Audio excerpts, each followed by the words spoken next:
And so please describe to me what the aesthetic look is exactly. Well, like this guy here. Yeah. So we'll go ahead and bring Oh wow, you really have to come in here? like this guy. Is this No, is this really happening? He met the other guy behind you, bro. Like I don't know what you're talking about. I'm right into that bad boy. You can stay right there, behind the camera, behind the camera. No, see now that you got me jealous now. That's okay. That's not no, fair. but you're more in the category like Lutheran or Arnold. Okay? My man. Yeah. Arnold Ferrigno. Huh? Okay. Aesthetic.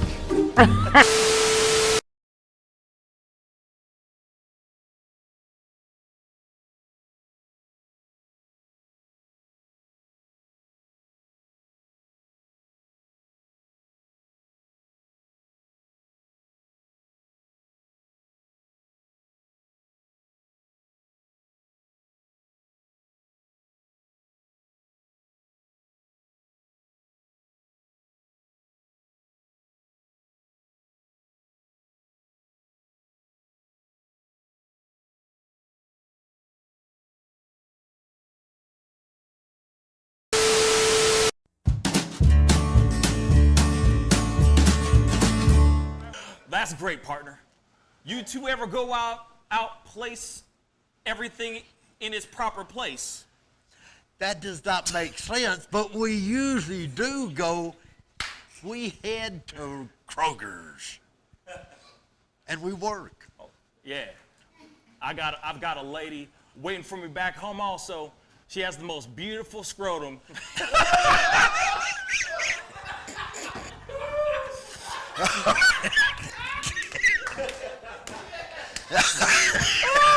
Oh, God. And when she sings, she sounds just like a puppy dog.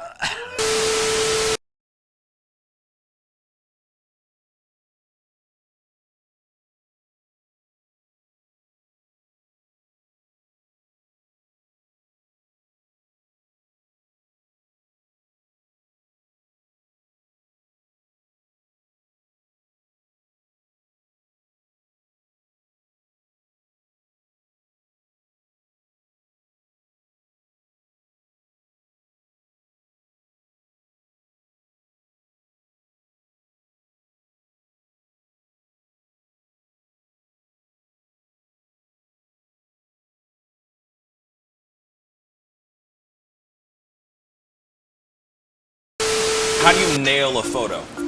Just gotta get in the mode. You gotta talk with your eyes. Talk with your eyes. Talk with your eyes. You Okay, gotta so have the eyes can first. you show me a little bit of something, like to this camera? I would love to know how to do this. I just want to know. Well, How I do you do it? mean, Teach the me smile, something. You can get the sexy eyes. Then you know you gotta get the smile. Smile going on some shoes, but you know.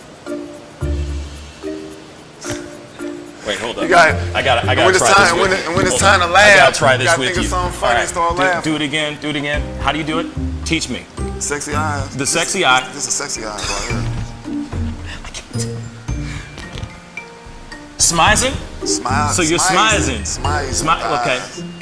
And then you gotta get the. No, I look like I need to take a poop or something.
Wish words were like little toy guns. No sting, no hurt, no one, just a bang, bang.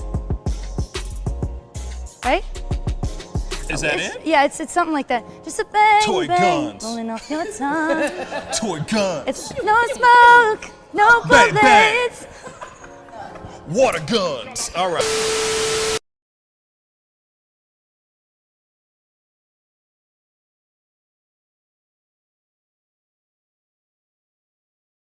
Williams talks about Cult of 45. People always ask me, what makes Cult of 45 taste so great? Well, it's the special ingredients that make Cult of 45 great again. Oh, yeah.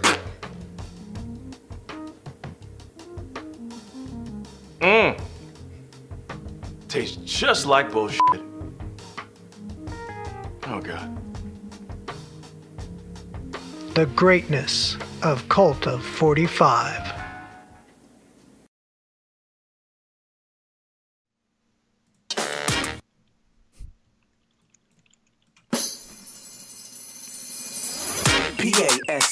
Pascal. You are now rocking with that dude Pascal. We be going wild, Haitian in the building, so original. Got the haters catching feelings. Get your hands up to the ceiling and keep them held high, cause St. Louis isn't ready. Forget about it, goodbye. Hold up, we just saying hi. Five somebody, rise up. Weekdays, catch us live, somebody. Let's go. Good morning, everybody, and welcome back to the Pascal Show. Good morning, everybody.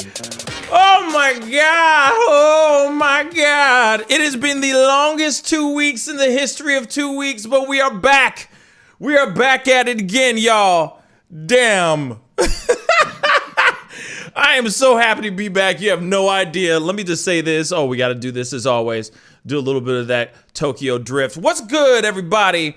I hope all you guys are doing well. I will explain everything as more people get on. I promise you that. Okay, I promise. There'll be more conversation here very, very soon about what happened, why I've been gone, why the show hasn't been on here for a minute. And, because I know a lot of people are going to be like, yo, man, where you been? Where you been, Pascal? We got a lot to talk about, okay? So, before I do that, of course, good morning. What am I saying? See, since I haven't been on here, you know what I mean? I'm even forgetting how to say things. Good morning to everyone that is starting to file in. Good morning. Get all up in here and everything. We got a lot to talk about. We got a great show for you guys today. I'm very excited about it. There's a lot going on. There's been a lot that I've been sitting on because I can't. I couldn't do it where I was at. You know what I'm saying? I don't even know how to explain it. Okay, but all I can say is I'm very excited, very happy to see all of you. Princess Rose said we missed you. Man, I missed you. Lauren C. Hey, thank you for the welcome back. You know, the welcome back kata. You know what I mean? I really do appreciate it. There's been so much that has gone on over the past 2 weeks that I haven't even been able to do a pop-up video. I haven't been able to do a live on this channel and all that. And it was very, very frustrating, okay? But before I jump into that and explain everything to you guys, my boy, my brother from another mother, whom I've never met physically in my life, David's in the house. What's up, man? Hey man, how's it going? Hi to everyone in chat. It's been a while. It's very good to be back here. Yes. For most of you who didn't know, we were in YouTube prison for a little bit, but we're back now. Yes. It's been a while. Isn't that a song? Isn't that a song you listen to or something like that? That's a song you listen to, isn't it? Yeah, it is. Yes, it is. I knew it. You know what I mean? Stained. I know what it is. It's been a while since I first held my head up high, something like that. Been a while. Yeah. Okay. Anyway, so I'm really glad to see you, man. First off, I want to say this quick. First off, I want to say a big thank you to David because he sat through this 2 weeks, this very, very painful 2 weeks. I'm not going to lie. It was painful. It was really, really painful. And I really appreciate you, David, for just sitting through this ish. You know what I'm saying? Man, it was the longest 2 weeks in the world, y'all. But we out. We back. We back her. You know what I'm saying? So, David, thank you so much for just enduring and going through this ish real quick. Yeah. And for real. And to Mr. T, too. I forgot to say, because he's been on as well. Because, by the way, guys, we have had other shows. We have had shows. But the funny thing is I couldn't tell anybody. I couldn't say anything to anybody, okay? So I need to say this now. Now that I have 74 people coming in and I know that there's going to be more filing in for show. Let me just break this down to you guys really quick.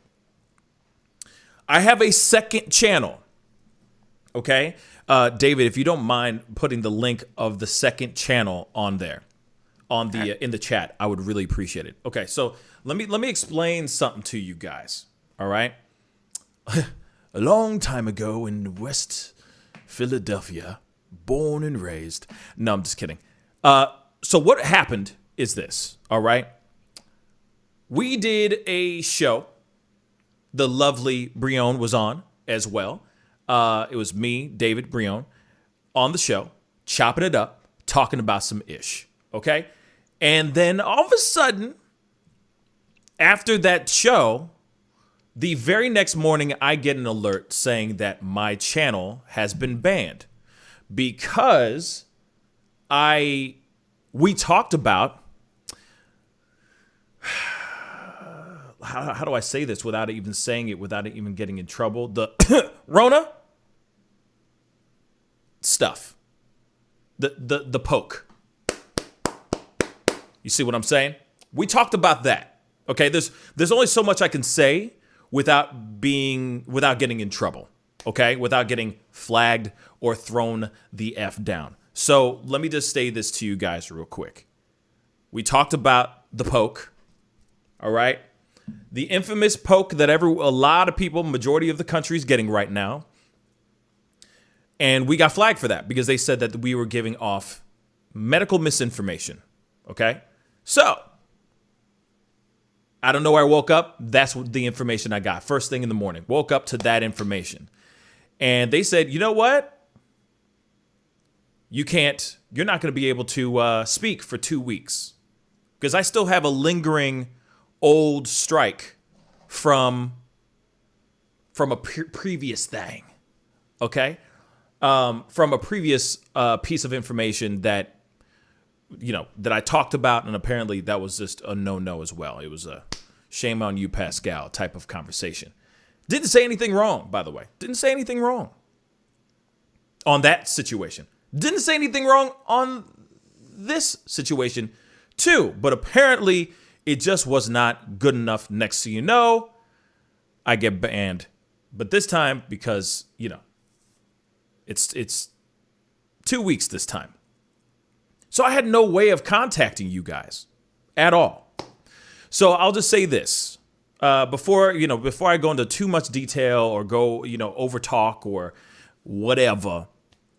I have a second channel, all right, that I was doing shows over at. I wasn't doing any pop-ups, really, not really at all. I wasn't doing anything except doing my show just so I can get things going, okay? Now,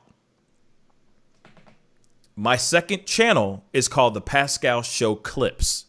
Space in between each word, okay? If ever something does happen where something happens, they don't like what I said, they don't like the stories that I'm talking about or whatnot, and I get banned again, you can always find me on the Clips channel, okay? Which David just put into the chat just now.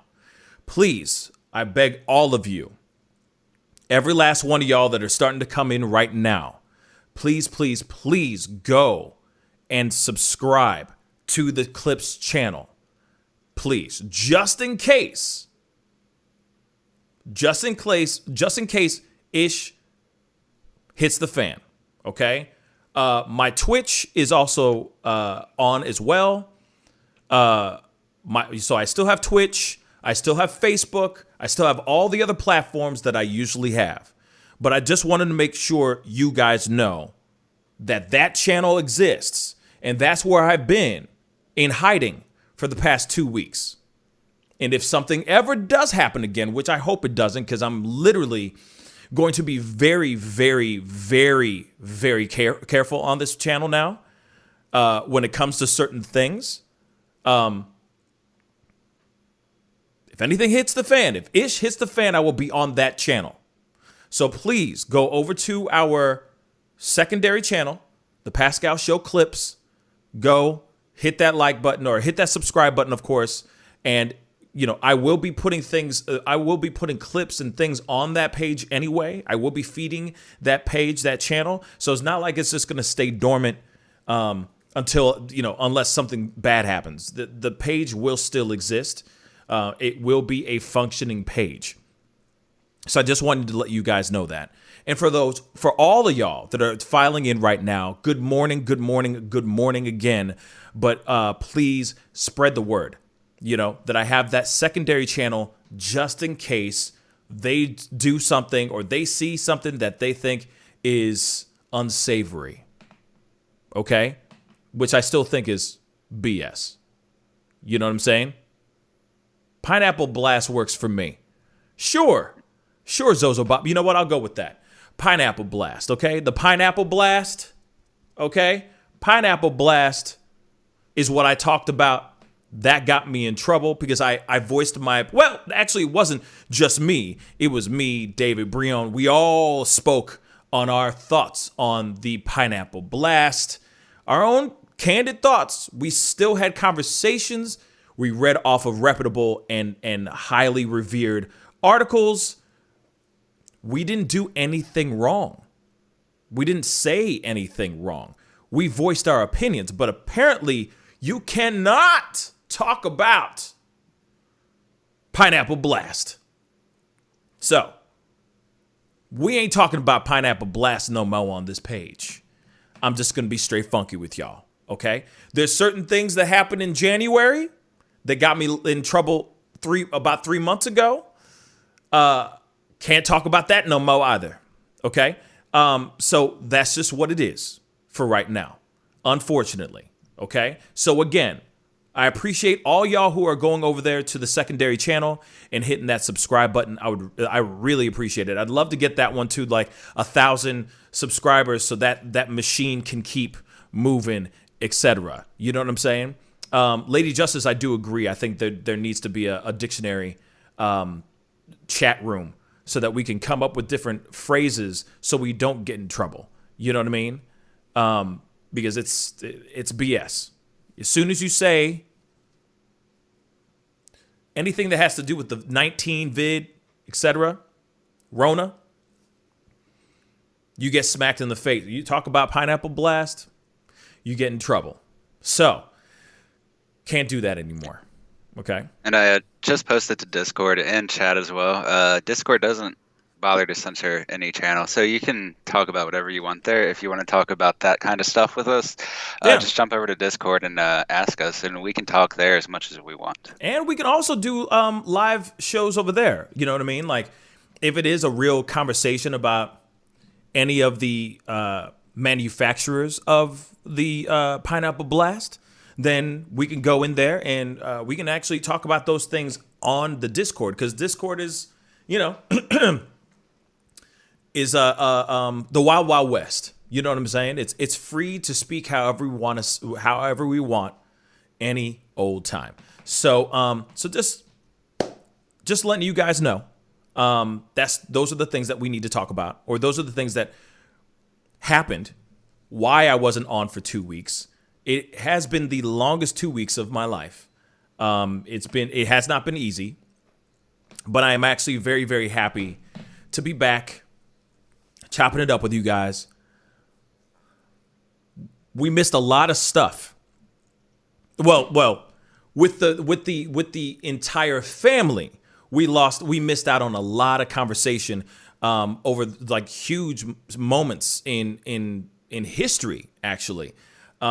In social justice history and all that. We lived through it together on the secondary channel, but I didn't get to live those moments with y'all on the show, on the main channel, because a lot of y'all, and understandably, I appreciate all y'all going like, hey, you know, where the hell are you? You know what I'm saying? But I couldn't reach out to you guys. They shut me off. You see what I'm saying? So, and you know, and it is what it is. You know what I mean? All I can say is like, I'm not trying to dog, you know, I'm not trying to dog this platform. I'm not trying to say anything bad about anything of that sort. You know, I just wanted to get back to doing what I love to do, which is speaking to all you guys and speaking to my family. You know what I mean? Now, shout out real quick. Shout out to my entire the family that was up to date on where I was and was able to. Man, there was a second there. Real talk. I have to say this because without y'all, I got nothing. You know what I'm saying? And you guys are family. And there were moments where I literally was like, hey, hop over to Twitch. This is where I'm going to be doing my show. Twitch and Facebook. Y'all just split up and did that. Then 2 seconds later, I'm like, wait, I got a secondary channel. Let me see if I can use that. Did the secondary channel. Y'all hopped over there too. Some of y'all stayed at Twitch. Some of y'all stayed with Facebook. And I was like, man, I appreciate every single last one of y'all. I can't believe how much you guys have been hopping around for me. And I'm like, no, over here. No, over here. And you did exactly that, which was amazing. You were extremely flexible and willing to dance around. You know what I mean? What's the secondary channel? DOA. DOA, what's up, man? It is the Pascal Show clips. David, if you don't mind throwing it over there in the chat one mo again, I'd really appreciate it. So, just so you guys know, I just wanted to give you guys an update on what's going on. No, I did not have the Rona. Okay. No, I did not have the 19. Okay. No, I wasn't sick or anything of that sort. I didn't go on vacation. Damn, I would have loved that.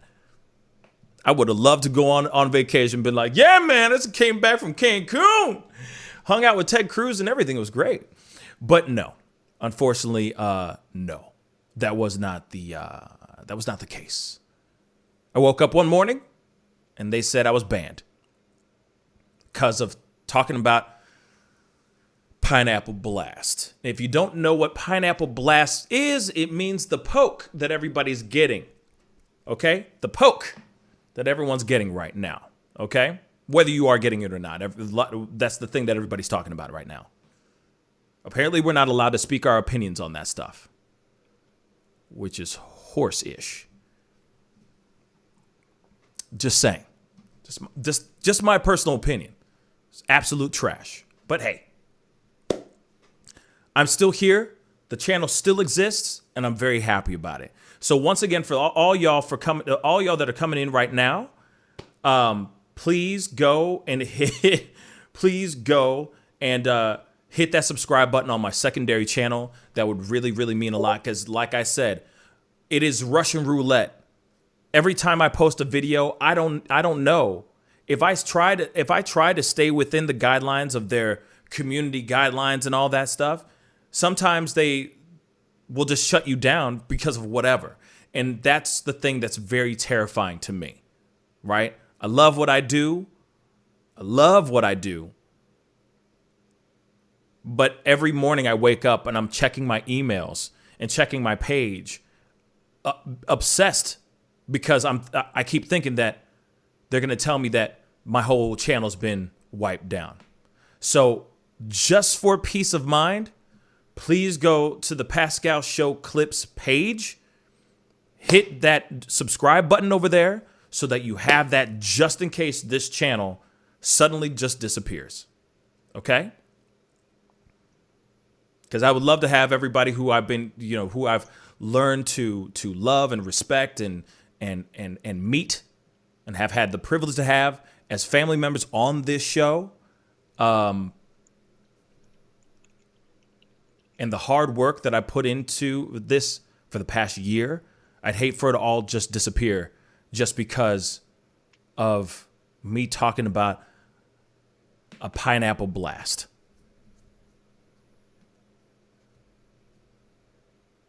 Yeah, it's trash. Yeah, it's trash. But anyway, aside from that, for those of y'all who haven't done it yet, hit that subscribe button, hit that like button. That would really mean a lot. Okay?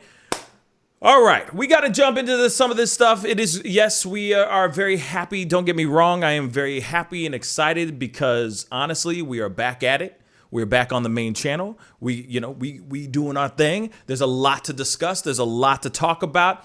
One of the main things we got to talk about is sidecar. I probably was reported. I mean, I'm sure I was reported multiple times. You know what I'm saying? There's many possibilities of that. But anyway, I appreciate all y'all for being on and tuning in. I miss this energy. I miss the energy. Okay. So with that being said, there are a few things that have happened over the past 2 weeks. One of them mainly, and I just wanted to say this really quick. One of the main, and Princess Rose, thank you. She said the Pascal show. I got to get David on here. She says, if they ever cancel your page, no matter what, we will find you. I appreciate that. I don't know if I should be scared or honored. We will find you. No. I'm totally kidding. I'm kidding. No. I appreciate the love. Seriously, real talk. I really appreciate the love.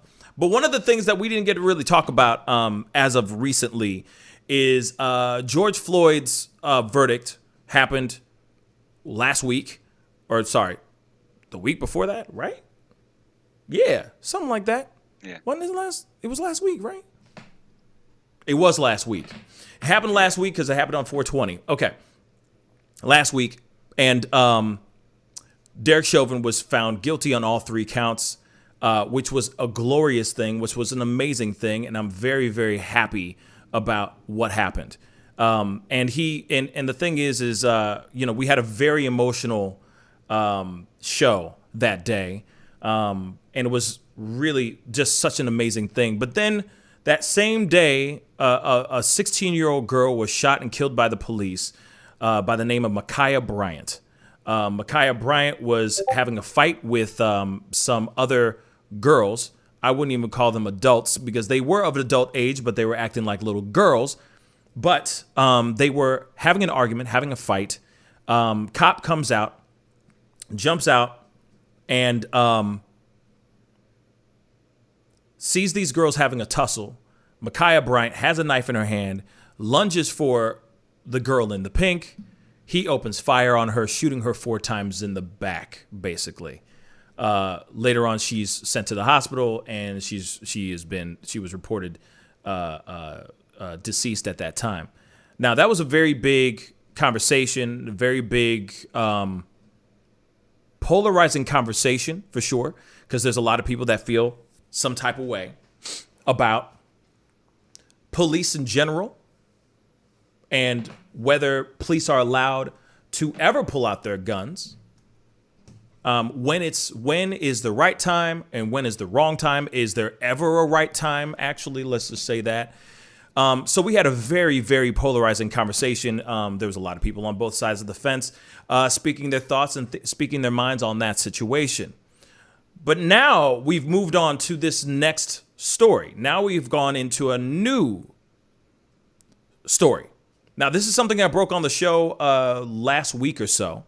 Read it live on the show, an article. This was still just at its embryo stage. Now this thing is a full-grown ass adult, okay? And this has to do with the shooting and killing of Andrew Brown Jr. Now, we have got to talk about this story because it doesn't make much sense on what has transpired over this situation. Now, for those of y'all who don't know who Andrew Brown Jr. is, Andrew Brown Jr. was a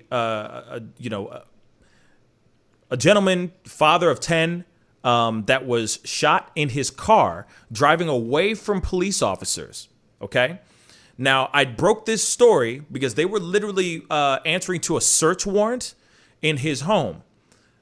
A gang of guys, a squadron, okay, of cops showed up at this man's front door, basically saying, we need to go in and search your premises. And it ended up with him somehow getting in his car, driving off and getting shot 5 different times. Okay. Now, there's a lot to break down in this story. I'm sorry that we're starting on such a sour note in a way, but this is the piece of information that we need to know right now. Of course, Benjamin Crump is involved with the with this whole case. What else is new? He is all over the place. I swear to God, he is everywhere. But oh no. Okay. But now.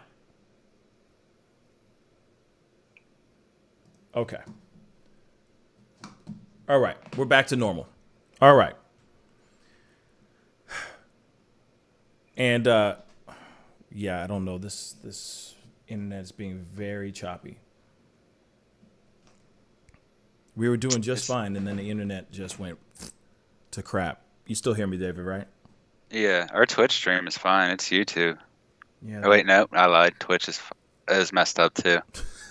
In case we're still on. Good catch. Good catch there. Yeah, I don't know what's going on. We were doing just fine.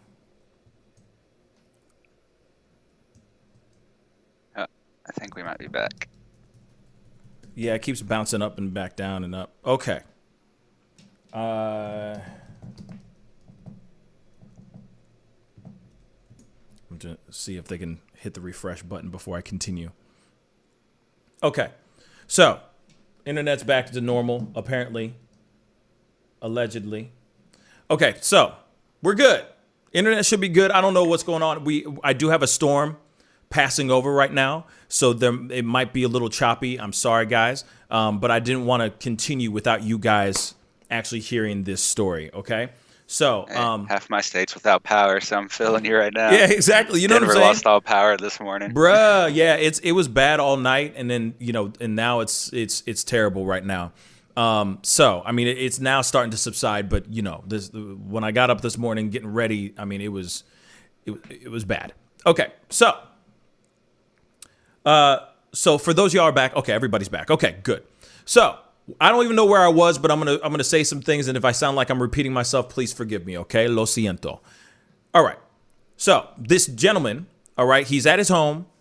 The cops, like literally a squad of cars come in, or a squad of cops pull up to his crib, basically saying that there is a warrant, a search warrant, to be able to search the premises of his home to find, drugs or whatnot, paraphernalia, God knows what. Now he had charges for a felony drug charge, etc. All right. Now this is what's so crazy. This story has gotten so insane to the point where I'm still trying to understand the full scope of it all myself. But I think that we should pull up a video. A news clip so that we can they'll be able to explain it a little bit quicker than me, because I'll sit here and talk for 7 hours about something. Now, real quick, he gets in his car, he drives off. He drives off away from the cops. Cops keep firing their guns at the car that's driving away from them. He's not posing any threat at this moment, right? So, of course, people are coming in. They want to know what's going on. Of course, like Benjamin Crump, their family, the people of Elizabeth County, North Carolina, want to know what the heck is going on, so on and so forth. Now, I've been watching this like crazy for the past few days, all right? And huge shout out to Roland Martin. I just want to say that really quick. Huge shout out to Roland Martin. He has been on this story like a mug, okay? And that's who I've been watching a lot of Roland Martin covering this particular story. Now, there are people outside demonstrating, protesting, demanding to see the body cam footage. Now, let me tell you something that's very interesting. The reason why we are able to see body cam footage from, like, say, Dante Wright, etc., that is for public viewing. That is for the public. So as soon as they obtain the footage, they're able to instantly give it out for full exposure and full transparency. Now, the county that he was shot and killed in, it has to be okayed by a judge. Let me continue here. So, Benjamin Crump and his people, he has his team of lawyers and, and the family and all that, everybody, understandably, are demanding to hear what's going on, to see the body cam footage of what went down. Okay? They go up there asking for the footage. The footage, they said, the county said, we can't give you the footage until it is doctored. They wanted to, or until it was redacted, right? Isn't that the word? Redacted? Yeah. So they said, hold on. So they said, we are not going to give you the information. We cannot give you the footage until we go through it, and they go and they blur out people's faces, the cops' faces, et cetera, et cetera. So everyone outside, because there was a moment where they said they are going to release the footage to the family, and the family can see it for themselves, right? The family standing outside the house or standing outside the building, they're not letting them in at all, saying that they have to redact the footage before they let them see anything. Now, this is the craziest part of it all right? I get it. Maybe they want to blur out people's faces so that none of the cops become targets, become targets of hits and et cetera. I get that part. Fine. But what's crazy is, as the family sat outside for a good hour and a half, they finally let them in to go watch this footage. They're in there. Apparently, they watched that footage over and over and over and over again. They were out there. They were in there for a good long time. All right. When they finally came back out, Benjamin Crump and his lawyer and the other lawyers that were there they said, this is the wildest thing I've ever witnessed in my whole entire life. I've never witnessed anything like this before. They said when they went to go look at this footage, they only gave them one body cam angle, only one, and it's only 20 seconds long. They cut it so that it shows him only, Andrew Brown, in the car with his hands on the steering wheel, backing away from the cops as the cops are already firing their guns into the car. So they got to see 20 seconds, the last 20 seconds of Andrew Brown Jr.'s life. They don't get to see any of the footage that happened beforehand, and they didn't see any of the footage that happened after the shooting. Just 20 seconds. Don't you find that a little weird? Just saying.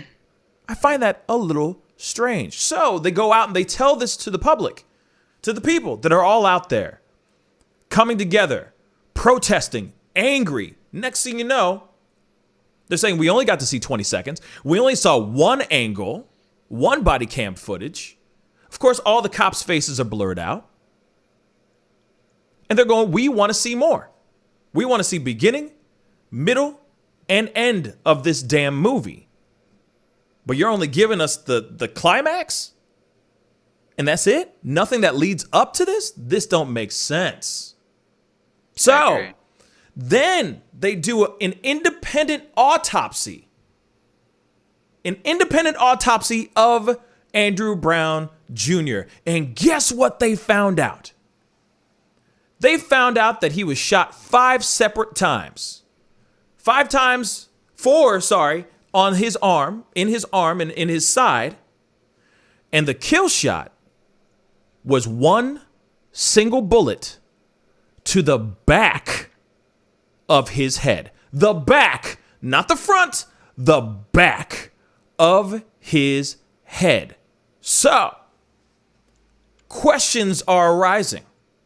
More and more people are sitting here going, what the hell is going on here? And why would they only give them 20 seconds? 20 seconds of a much bigger video. Mind you, there were 7 cops that were there. All of them have been put on administrative leave. Actually, all of them were put on administrative leave One of them did an early retirement and another one resigned, and you're telling me that this was normal procedure? Something's not right here. Especially after you get the autopsy and you see what the car looks like. The kill shot was clearly what happened after he got shot in the back of the head when he was driving away, because the car drives off and hits a tree.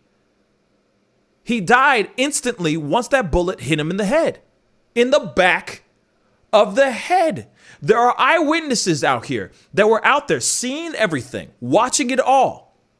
They said they looked at the floor, at the ground, filled with shells. Because that's how much they unloaded on that car.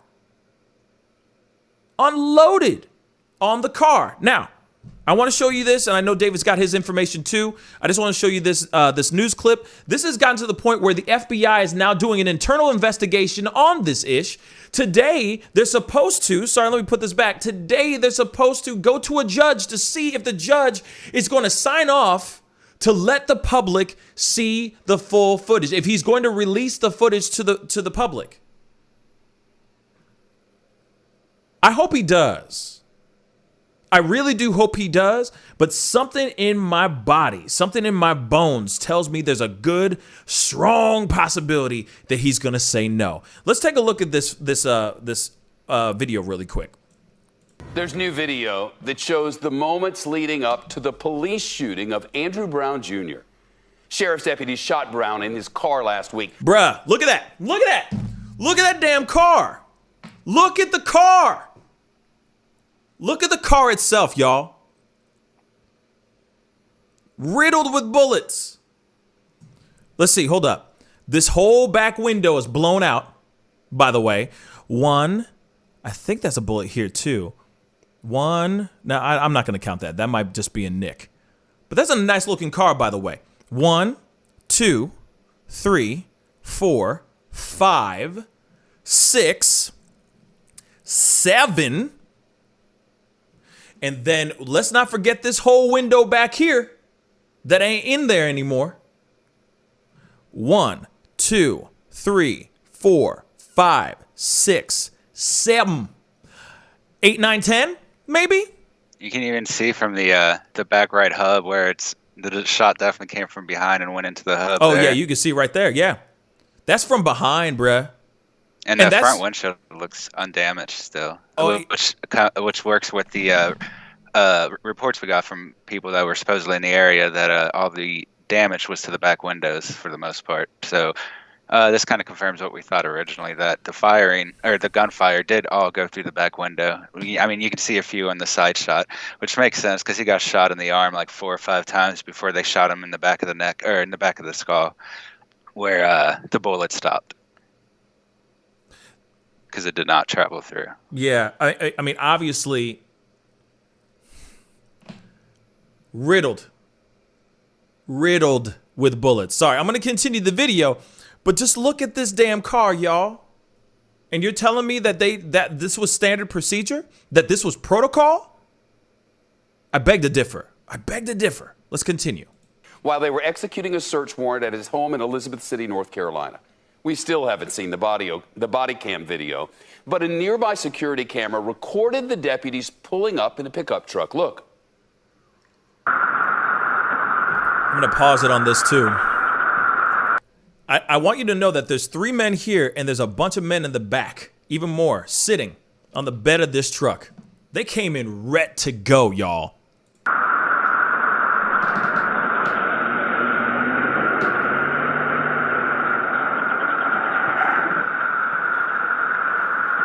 Coming in hot, see? Coming in hot. They came in hot. By the way, there's other cops. There was other cop cars that pulled up down a little bit down the road. But this footage is not good enough, but let's continue. Well, that's the video. New today, the FBI has launched a civil rights investigation into the shooting. And lawyers for Brown's family released their own findings of their own independent autopsy. The lawyers say the cops shot Brown 5 times as they moved in to arrest him. 4 shots in the arm and a kill shot to the back of his head as he tried to drive away. Ba-bang. He was leaving the site trying to evade being shot at by these particular law enforcement officers who we believe did nothing but a straight-out execution. Facts. By shooting him in the back of his head as he was trying to get away in a moving vehicle. Well, according to a search warrant, Brown allegedly sold drugs to an undercover informant, and the deputies were there to arrest him for intent to sell 3 grams of meth and 3 grams of cocaine. The family's lawyers say the warrant was no license to kill. Facts. The law enforcement in this country cannot be judge, jury, and executioner. Andrew did not get his due process. He was innocent. I don't care what the warrant, what the search warrant, he was innocent. He maintained the presumptions of innocence. I want to point something out really quick. Sorry for the pause, but I want to point something out really quick. So they had a search warrant, right? Because they thought that he had drugs. There was suspicion of him having possession of, I guess, a large amount of drugs, right? And of course, not a large. No, I'm just saying, like, obviously they assumed that he had drugs, all right? More than just like a few baggies. They assumed that he was holding, right? And because he already had a felony charge for drug possession, right? Possession of drugs. So what's interesting is that when they searched his home, because I want to make that sure that's completely clear. When they searched his home, they found nothing. When they searched his body, they found nothing.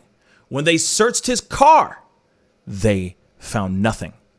So I have a few details on that too. Go ahead. So one of the things the FBI is looking into is that the search warrant, because it was a search warrant, what they mentioned in the news about the felony, that was a previous charge. He had a warrant before. This was his 3rd warrant in his life. This one was not a felony warrant. This one was a misdemeanor search warrant. So part of what the FBI is investigating is that the warrant told them to immediately, without unreasonable delay, to execute the search warrant of his house. However, they did not search his house until after the fact, or at least after they engaged with him. So they did the warrant out. They did not comply with the warrant and what it was telling them to do immediately. So the FBI is partially investigating that. And in both of his previous cases of when he was arrested for drugs, it was with 3 grams, which is, I don't know how much prison time that is. I don't know how much that is in terms of coke or anything, but it's a fairly small amount of material overall. So it's like one of them was for intent to sell, but it looks like for the most part they thought he was having the drugs for personal use, and the intent to sell is a possible one. And every time they got him, it was for just 3 grams. Right. So the FBI is investigating that because they did not execute the search warrant, right? Which they would have found the lack of drugs in the first place, and it wouldn't have escalated to this level. There is so much more to this story. It's ridiculous, and we're gonna break it all the way down with y'all. We're gonna hold each other's hands and go through this ish. Okay? There's a reason why I say shout out to Roland Martin, and I'm gonna explain that here in a second. But like I said, they went, found nothing, not a damn thing. Okay, at his crib. They found nothing on his person. They found nothing in his car. So when they went in and said, oh, you know what I mean? They had no reason to shoot this man. Especially if you got a man who is driving away from the cops. Then on top of that, he drives around, he spins his car around somehow. We're going to look at this because there's some footage. Man, it's crazy. Man, is it crazy. Just the aftermath. You could just see, just from you'll see it in a second. But he's driving away from them. Then he flips the car around, turns the car around, and starts driving away. He is driving for his life. He is trying to save his own life. These cops continue shooting him as he's driving away into the back of his car with a kill shot to the back of his head. What the hell is this all about? Now, let me show the rest of this clip, and then I got a little bit of footage that I want to show you because it is.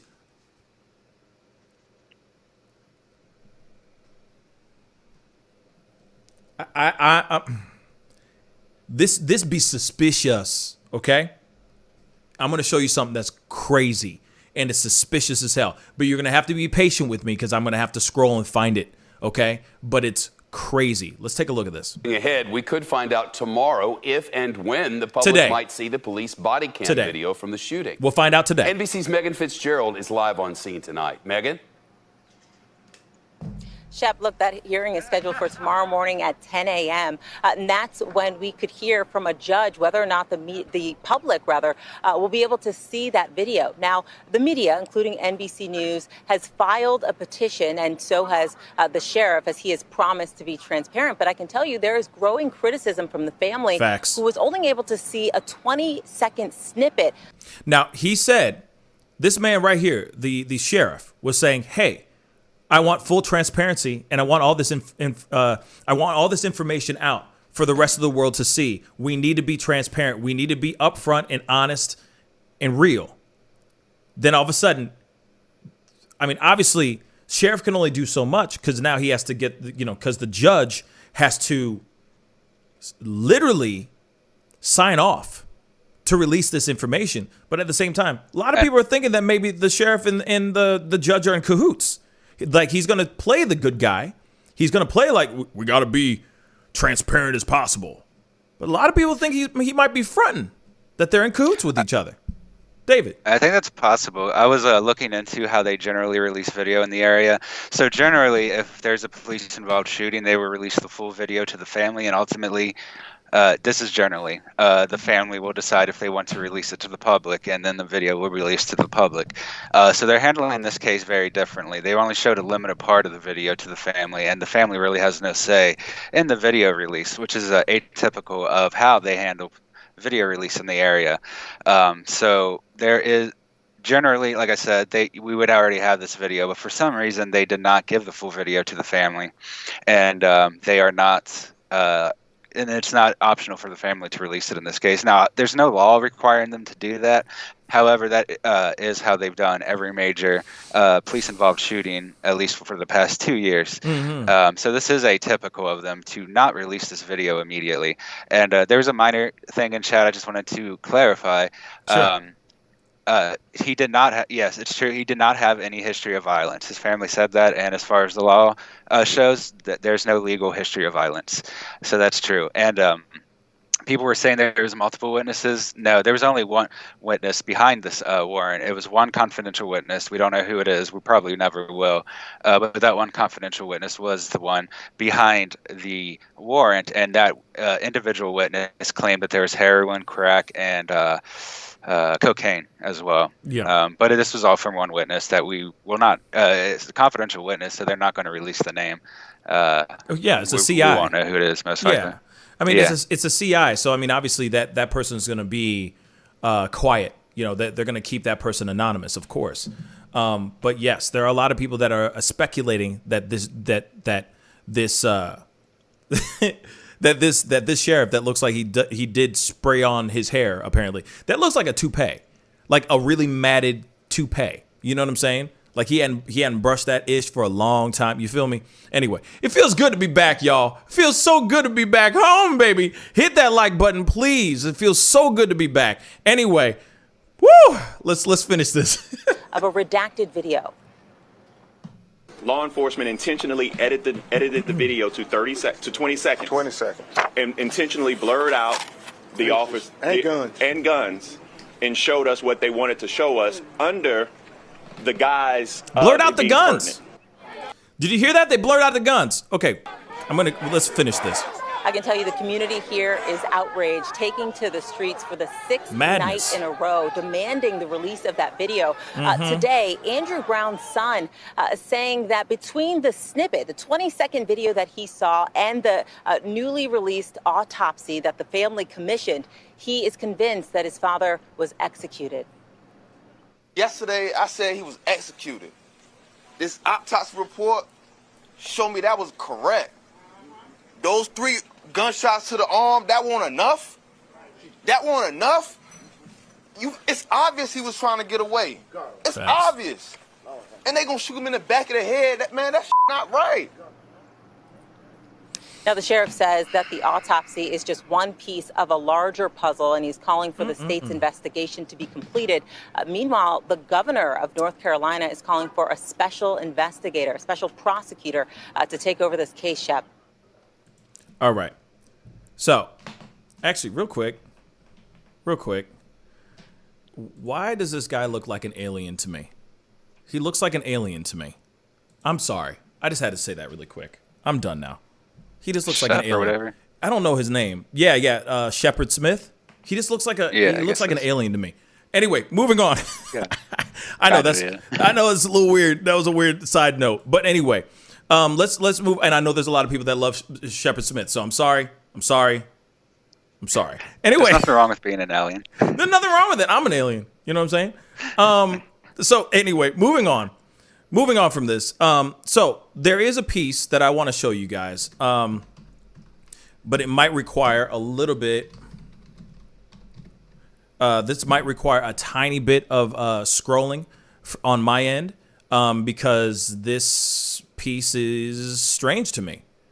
Just to be completely honest. Hold on one second. I'm scrolling. I might be lucky and find it pretty quick. Okay, so. All right. This is Roland Martin. Like I said, I'm going to keep giving him props for this because, real talk, without his journalistic expertise and being there, boots on the ground, finding out what's going on, like I said, without him, I don't think we would hear these other pieces of information, which I'm going to show you. But I just wanted to show you this screenshot of the actual home where he was shot. This is the actual spot. If you notice, look at the car tracks, the tire marks right here. He backed out of his car, or he backed out with his car like this, turned around and drove down the road like that. Okay? If that makes any sense. I just want you to see like how hard he was gunning for getting the hell out the way. How bad he was trying to get out. You feel me? Okay, so I wanted to make sure that was abundantly clear on that little shot. There is a piece that I found very, very interesting. He interviews the landlord of the actual home that I feel we need to see for ourselves, because it's something you just can't not hear. So just give me 1 second, guys. Uno momento, por favor, because it does happen pretty quickly. Sorry, guys. 1 second.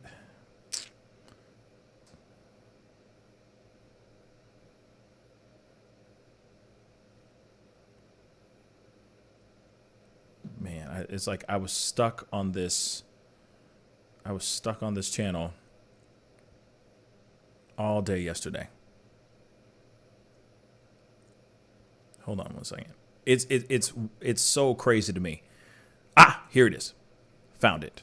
Give me 1 second, guys. I just need to cue it up. Like I said, shout out to this man. Shout out to this man, Roland Martin. I'm sorry for taking his info, but this information was very important for this particular case. And this shines a little bit more light on how crazy this story is and how it's unfolding and how you're going, why is this happening? What's going on here? Now, real quick, I'm going to kind of give you guys a little bit of a buffer, all right? A little bit of a heads up. There is footage out there. Aside from that little security cam footage that we saw from a street pole, there's also ring footage from the doorbell, from the front of the house. Do they have it? Let's take a look and hear what the landlord has to say. Stuff is crazy, y'all. They wanted to check that out, and so they went inside. They offered no comment to those of us in the media, and so that's what they did there. So after they went through the home, they were only in there. They were only in there max maybe 10. By the way, investigators came to the house with the landlord. I just want to point that out really quick. Sorry, that's what he's saying right now. Minutes. then we had an opportunity to talk with the landlord about what they were looking for, what they were in search of. He also had an opportunity to talk to us about Andrew Brown Jr., someone that he has known since Brown was 5 years old. Of course, that's the last 37 years. So here's that conversation. Look at the back. Look behind them. Look at the wall behind them. Look at the wall behind him real quick. You see that side of the building? See that side of the house? That's how hard Andrew Brown Jr. was trying to get away from the cops. He gunned it. That is all mud from the tires of when he was trying to get away. Let me just say that really quick. All right. Here's the landlord. Here's Roland Martin. Speak on it. Were those investigators with the State Bureau of Investigation? Yes, it was. And what did they talk to you about? They had received some information that there was some interior cameras as well as an exterior doorbell. They went in, they looked for the doorbell. Of course, it's gone. And they went inside to look for a camera in the kitchen, and it's also gone. And when you say it's gone, were those installed by you? No, that was installed by Mr. Brown. Mr. Brown told me himself that he had installed cameras at this residence. Did you hear that? It's not done yet, but you heard that. I'm pausing this on dramatic effect, but I need you to hear what he just said. Security cameras were installed on the outside and inside of his home for security reasons, right? Okay. Because if you walk around, you see some of the windows are busted out. They were, this particular incident happened prior to, and they have pictures that there were cameras in front of the house as well as a Ring doorbell directly after the incident. So I'm gonna rewind that one more time. Just a skosh. Received some information that there was some interior cameras as well as an exterior doorbell. They went in, they looked for the doorbell. Of course, it's gone. You heard that, right? Doorbell, gone. It was there before, but now it's gone. Okay. And they went inside to look for a camera in the kitchen, and it's also gone. Camera in the kitchen. Also gone. Okay. And when you say it's gone, were those installed by you? No, that was installed by Mr. Brown. Mr. Brown told me himself that he had installed cameras at this residence. Because if you walk around, you see some of the windows are busted out. They were, this particular incident happened prior to, and they have pictures that there were cameras in front of the house as well as a Ring doorbell directly after the incident. So the cameras they were removed, who removed them? Now that I don't know, but I do know that the only people that was on scene were the investigators. When we were able to come on, the sheriff's office, the sheriff department, yes, and the SBI was here as well. But when we left, when we were able to come on the scene, the cameras were gone. They're going to classify that as evidence and never show anyone, most likely. That's my guess. That could be it too, but at the same time, why would all that stuff be gone? Hold up. Let's hear it. Let me scroll back just a tiny bit. And let's hear his last piece. Oh, they didn't take them. So the FBI doesn't have them? No, sir. So FBI doesn't have them, by the way. Just want to say that. It's either city, it's either DA, it's either sheriff's department. That's right. Who has them? It's investigation. Somebody in the investigation unit has those cameras. Gotcha. And so they, that's what they were really looking for. Yes, sir. That's exactly what they were looking for. Gotcha. How long did Mr. Brown live here? About a year. About a year.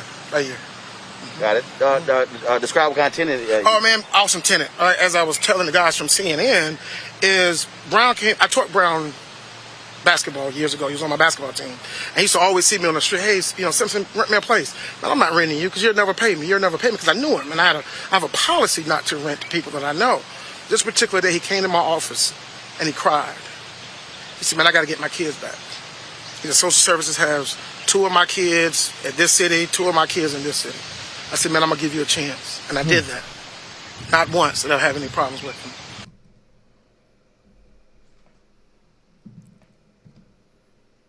Just want to point out that, sure, the cops may have gone in to retrieve that footage, for evidence purposes, or they took it because they want to hide something. All right. Something's I'm not. hoping the FBI got it instead of the cops.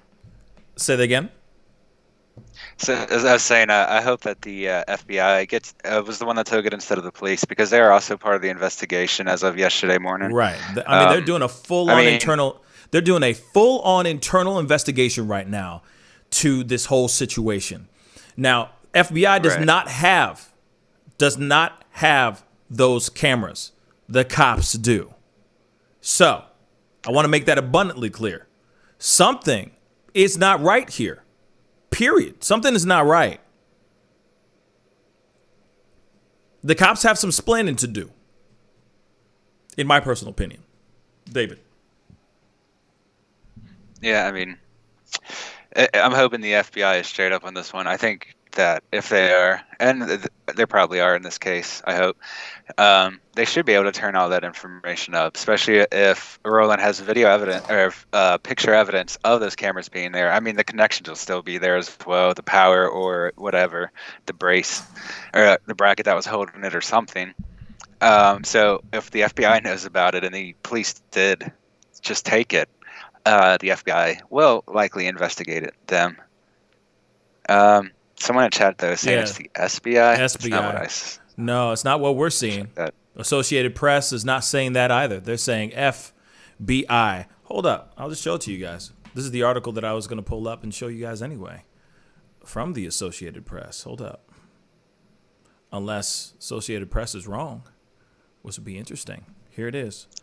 Right here for y'all to see in all of its glory. Right here. FBI starts probe into death of black man killed by deputies. Associated Press.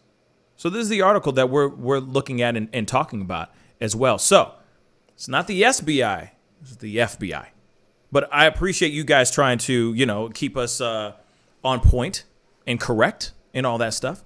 But from my understanding and from what the news and from all the news articles and shows that I've been watching and everything, they have been saying nothing but FBI. Just so that's abundantly clear. It's out of the FBI Charlotte field office, so that because they do have a field office in most major cities, including Charlotte, and it looks like it is based. The investigation is based out of that Charlotte branch field office. Gotcha. Well, then if that's the case, then okay. I see. But here it is. It doesn't make any sense that it would go from where it is, someone who gets shot, right? Driving away. He's unarmed. Literally, this man was unarmed. This man did not have a steak knife in his hand. He did not have any type of weaponry. He wasn't holding the phone. He wasn't holding the toy gun. It wasn't a water gun or nothing. This was literally a man in his car. Hands were at 10 and 2, trying to drive away from the situation that he was in. God knows what happened and why this happened, right? Why he was driving away, why he was trying to get away, especially when they find out that there's nothing in his home. There's nothing in his home. There's nothing in his car. There's nothing on his body showing that he had any drugs in the first place. Now, you never know. He might have sold say that he had drugs. Okay? Say that he was selling drugs. Say that he sold those drugs. Okay? What if he just sold all his drugs? Drugs are gone. So you can't go through his home and shoot him up just because of something that he allegedly did before. If you go to his home, do you find nothing? If you go to his home and find nothing, then you find nothing. No weaponry. Exactly. No nothing. Like, you had nothing there. There was nothing there. So this is why it makes you wonder, like, you got 7 dudes that pull up hot. They're coming in hot. Horde. Ready to go, suited and booted. Heavy artillery, by the way. This wasn't just regular standard issued guns. Full on heavy artillery. Ready to go on a man who had no drugs in his possession. Then he drives away. Driving away to save his own life, it seems like. and he gets shot in the back of his head. And that car is riddled with bullets. Riddled. What are you going to say, David? Someone was saying that he's not allowed to drive. That's not the case. He did have a previous warrant, or he had 2 previous warrants, like I said before. This was his 3rd warrant in his life. One was for a count of 3 grams of cocaine that he was maintaining in the vehicle. And the first one was done by basically a police raid, or like, you know, it was a setup. So he went to the police, tried to sell them drugs, and then that's when they got him. However, he's fully released. Has no he has no restrictions right now. He has a public history of convictions, and he was arrested in November 2020, but he's not currently restricted to anything. This warrant was specifically to search his house, and the warrant specifically says that they have to go to his house immediately without any unreasonable delay, which they did not do. If they did that first, they would have ended up executing the warrant and finding that there was no evidence of wrongdoing. So the evidence would have just turned up him being innocent in this situation. Thanks.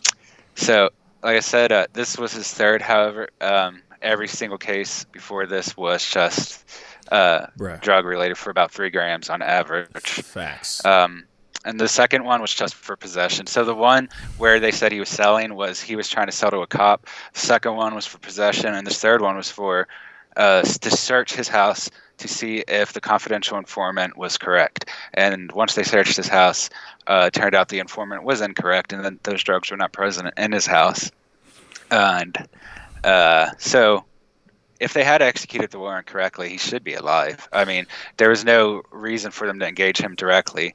They shouldn't have even gone to him first. They should have searched his house. There was no, it wasn't an arrest warrant or one to even engage him. It specifically says it's not an arrest warrant. It's a search based on that information. And once they committed the search afterward, I mean, they turned up nothing. So that meant that, you know, I mean, the warrant was legal, but that means that the information was either wrong, or in the execution of the warrant, he was found basically innocent by lack of evidence. Because, I mean, they have to file it once he's done. So they went through the warrant. There was nothing wrong there, and they pretty much have to file it that way, as the warrant basically was bad information, if at least as far as that went. Yeah. I mean, it's clearly either they just Nate from Brooklyn just said they spooked him. It could have been that, or it could have been a thing of they caught him on an off day. Let's just say maybe they caught him on an off day. You know, maybe he sold, like I said, maybe he had already sold all of his ish, and next thing you know, cops pulling up, ready to go, ready to take him down like he's El Chapo. Okay. Like he's Pablo Escobar. Okay. Real talk. And yet, no, not at all. He was just chilling in the cut. And yet they think he's El Chapo or El Guapo. Never mind. Three Amigos. Just never mind. So, yeah, good. El Guapo. So this situation is so strange to me. And Wood, thank you so much for joining the membership. I really do appreciate it. Y'all, if you haven't done it yet, hit that like button down below. Crush that subscribe button. I haven't said that in a long time. Crush that subscribe button. And definitely, if you guys want to help this little channel out, you know what I mean? It's the little channel that could. Hit that join button. $4.99 helps us fuel this channel and keep giving you your stories. So please go hit that join button. It's only $4.99. It's $5. It's $5. You know what I'm saying? That's nothing. That's pennies a day. You know what I'm saying? Gives me a bowl of rice. I don't know what that means. Just roll with me. Anyway, I do like it. This whole thing does not make any sense to me at all. Period. It just doesn't. And as this thing starts to unfold, as it continues, there are going to be more information that unfolds. I mean, we're not going to know everything we might not know everything at all. They might hold out this information. This might be another Breonna Taylor story. This could very well be another Breonna Taylor story, which is BS. Because like I said, this man had no weapons, no drugs, no nothing. The other question I have for them, though, too, this is the question I got, because it's a very strange situation. How did he get in the car in the first place without getting shot? Think about it. How did he get into the car? How does one get into a car? You got 7 officers, probably with their guns drawn. Probably. And somehow he was able to click and drag himself into a car, at least unscathed. Unscathed to a certain extent, right? So how can he go from bing bong, hey, we got a warrant out for your arrest, or maybe they come in hot, maybe they just bust down the door. How does he go from being, and if it is what happened, if he really was inside of his home, how did he go from inside his home to inside a car? How is he even able to get past 7 dudes with guns, heavy artillery guns, to get into his car? Inquiring minds would like to know. That's a part that seems a little sketchy to me. Does it not seem sketchy? Unless, this is the other thing, though. This is going to sound a little crazy. This is going to be very, like a TV show or a movie. What if he owed the cops money? What if it was a bunch of dirty cops? I mean, you know what I'm saying? They were involved in his operation. I know that sounds a little crazy. That might be a hard left turn. I mean, it's not unusual. But you see what I'm saying? Any successful drug ring usually has at least some police involved. You see what I'm saying? Otherwise, it wouldn't be successful. So it's fine. Yeah. It's fine that maybe that there was a search warrant, but maybe he owed them. I know that sounds so crazy. I know it's a left field, like out in left field, but I'm just going for the Hail Mary. You know what I'm saying? And it's like maybe he owed them money. You know what I mean? Maybe it was like something sort of thing where he pushes a certain amount, allegedly, if he really was pushing weight. Maybe he's supposed to push a certain amount of weight and he's supposed to, kick back a certain percentage to this particular cop or to a particular squad of cops. Then they were like, hey, he didn't pay on time, or he hasn't paid in a while, or he said, I'm out. I don't want to do this no more. I got kids. I want to get my kids back. And then suddenly they're going, F it, clickety clack. We got a warrant. We got a search warrant. Let's go and get him. And I want to point out how absurd it is, because this was just a search warrant for his house. It wasn't a search warrant for like a grow operation or anything. No. Yet they sent 7 people with AR-15s. 7.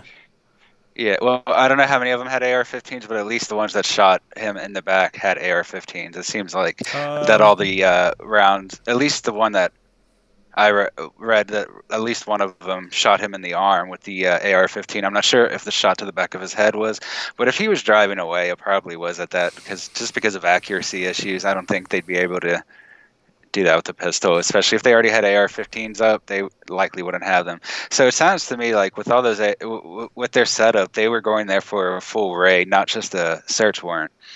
And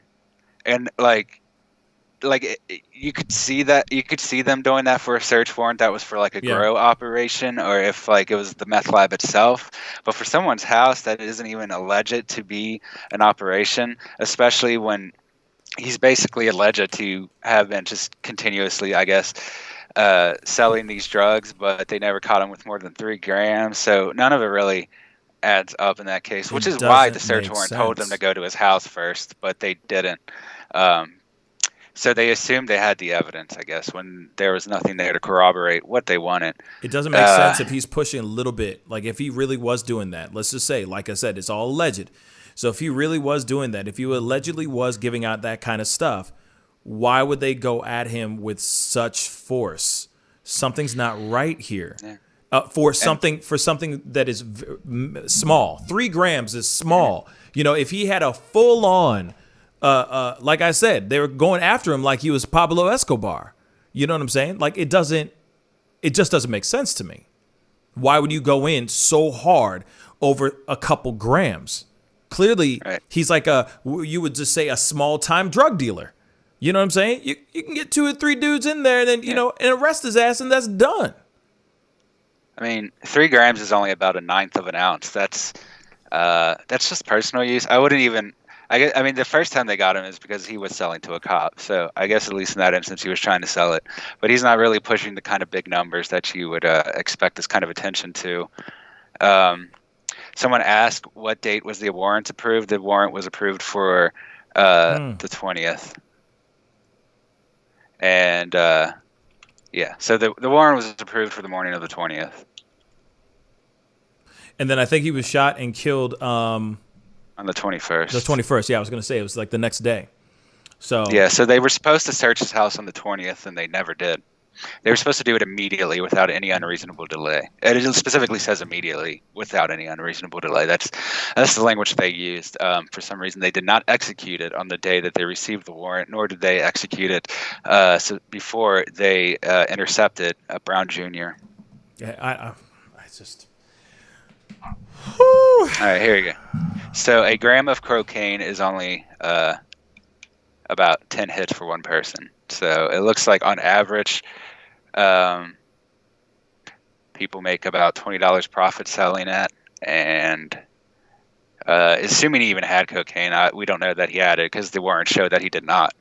But if we're assuming that he was selling drugs, which is what their claim is, it would have been a very small operation with very small profit margin. Like small time. Like I said, small time. Yeah, very small time. Small time drug dealer. You know what I mean? At best. So why need 7 dudes? Like I said, let me repeat this one more time. 7 officers were put on administrative leave. 2 of them, one of them resigned. Another one, huh? Multiple people ended up resigning afterward. Well, before it was 7 guys were put on administrative leave, and 2 of them, one of them resigned, and another one did early retirement. So if there's more that were added on to this, bruh, this doesn't make any sense. So hopefully we will find out very, very soon if the judge is going to sit here and go, release the footage. See, what's interesting to me about this is that I'm probably going to say this wrong, the sheriff of Pascalshow, Tommy Wooten, said that, you mentioned the 7 deputies, but there were also 3 additional people who resigned who were not involved with the shooting. One of those was the early retirement. So 3 of the people that resigned were not even involved with the shooting, which, makes it look even more questionable, because why are they resigning if they didn't have anything to do with the shooting? And now maybe they had something to do with the warrant or the informant and they knew it was bad. It's hard to say, but why would these people resign if they weren't directly involved in the shooting? But they are. Yeah. So they're trying to get out of there for some reason. No, somebody just said it a second ago. I just lost them, but they're trying to get out so they don't lose their pension. That's what's happening. Yeah. I'm sure they're all trying to get out before they lose their pension. Somebody just said that a second ago. I'm trying to find it. Hold up. Oh, dang. I don't know where it is. It disappeared so quickly. It was here and then gone. Whoever said that, please say it was me. And then I'll give you a shout out on that comment, because that's a very good point. You know what I mean? So it is pretty nuts. And Rose, thank you so much for watching me on YouTube, Facebook, and on Twitch. I really do appreciate that. But yes, so that is where we're at so far. You know what I mean? We don't know everything as of yet. Hopefully, when we get the body cam footage, we will be able to watch it on the show. I will be sure to play it for all of us live on the show, so we could take a look and see what really went down. It's absolute madness, you know. It's absolutely sad, because this is a guy who did not have anything in his possession, not one thing in his possession. When they were sitting there thinking that he had drugs on him, he ain't had nothing. Crazy, right? Now we got to move on to the next story because unfortunately we don't have a whole lot of time here. But there is a story that has been developing since Sunday. Now, I don't know if you guys knew, but the Oscars happened on Sunday. Yeah, I agree. Yeah, I agree. It doesn't make any sense to me. I'm still surprised that there was Oscars. I'm like, wow, the Oscars happened? Bruh. Oh, you weren't the only one that didn't watch it. Actually, I did. You know what? You want to know something funny? I did watch it. The reason why I watched it was because I wanted to see how they were going to do with all this like pandemic stuff. You know what I mean? With Rona and all that crap. Okay. And Debbie, I do agree. Viola Davis was robbed. Absolutely. From the Oscars. I thought she was robbed too. But then again, I have not seen Nomadland. So I have no right to sit there and say she was absolutely robbed because you never know. What's her name? Frances McDormand, I think her name is. Anyway, I think she's a really great actress too. So I don't know about that movie. I have not seen it. So I need to see it first before I say she was absolutely robbed. But I thought that I did feel a little bit like, damn, Ma Rainey's Black Bottom was dope. I thought she did an amazing job. I think Chadwick Boseman was good too, but I'm not going to sit here and say you automatically deserve to get an Oscar because you have passed. That does not mean that you see what I'm saying? Then it seems like a courtesy Oscar, if that makes any sense. He did a great job. Not saying that he didn't. But then again, I have not seen a whole lot of other, I haven't seen everybody else's performances. I've only seen A Sound of Metal, which I thought was really good. I thought, I forgot his name, but the main actor, I thought he did a very, very great job. But I do think that the men were robbed for sure. Sorry. One thing before we go into this topic, into this story, the one thing I found very interesting is how, quote unquote, woke they were trying to make the Oscars be, and they still gave it to an old white guy. I thought that was hilarious. I'm sorry. Not sorry. It was hilarious. Okay? They still gave it to Anthony Hopkins, who is still a very great actor. But real talk, they're going, we're so woke, and we're gonna use sign language and all that stuff because one of our main movies that's for Best Picture is somebody who's losing his hearing, and we're gonna use a smattering of different races of people, from Muslim, Asian, whites, black, blah blah blah. We're so woke, and then still the white guy wins for Best Actor. I thought it was hilarious. I'm sorry. What were you gonna say, David? I'm sorry. Yeah, I was going to say the Oscars overall were not very popular this year. This is the lowest they've had in terms of ratings in like 20 years. I don't blame them. They lost 15 million viewers from last year, dropping down to 9 million. And Anthony Hopkins, he won the Best Actor. He was asleep during the Oscars, so he didn't know about it until he woke up later. He's like, huh? Oh, okay. Like, I guess I care about that now. Put it in the pile. Put in the pile of other awards, and somebody just tosses it on top of it. Now the thing is like they literally had no host. There was no host throughout the entire thing, none. But they had people presenting, right? It was stupid. I didn't like that, right? For me, I want to be able to see everybody. I want to be able to see I want to see a Jimmy Kimmel type going up there, cracking jokes, roasting the people, so on and so forth. But, within a certain confine, because you still got to be nice and all that stuff, because it is Hollywood and it is it's an ego stroke fest. You know what I mean? It's a stroking ego fest, literally. But there were a couple things that happened during the Oscars. And the thing is, like I said, there were things that happened this week over the past couple of days that I want to talk to y'all about. Woo! So there's one in particular about Tyler Perry. Now, whether you like his movies or not, I can't sit here and hate how he speaks.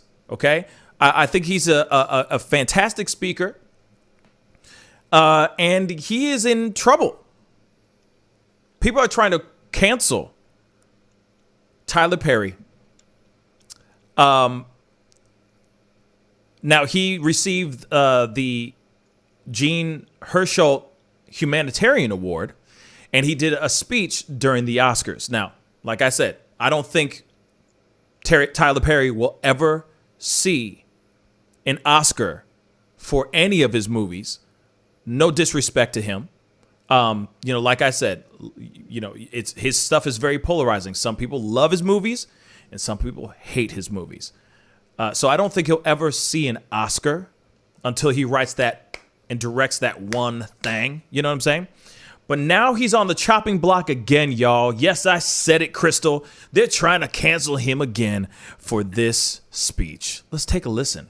I want to say a very special thanks to Ms. Viola Davis, who is nominated tonight in doing this. Thank you. Thank you. I really appreciate it. To the Board of Governors, especially to Whoopi Goldberg, Ava. When I set out to help someone, it is my intention to do just that. I'm not trying to do anything other than meet somebody at their humanity.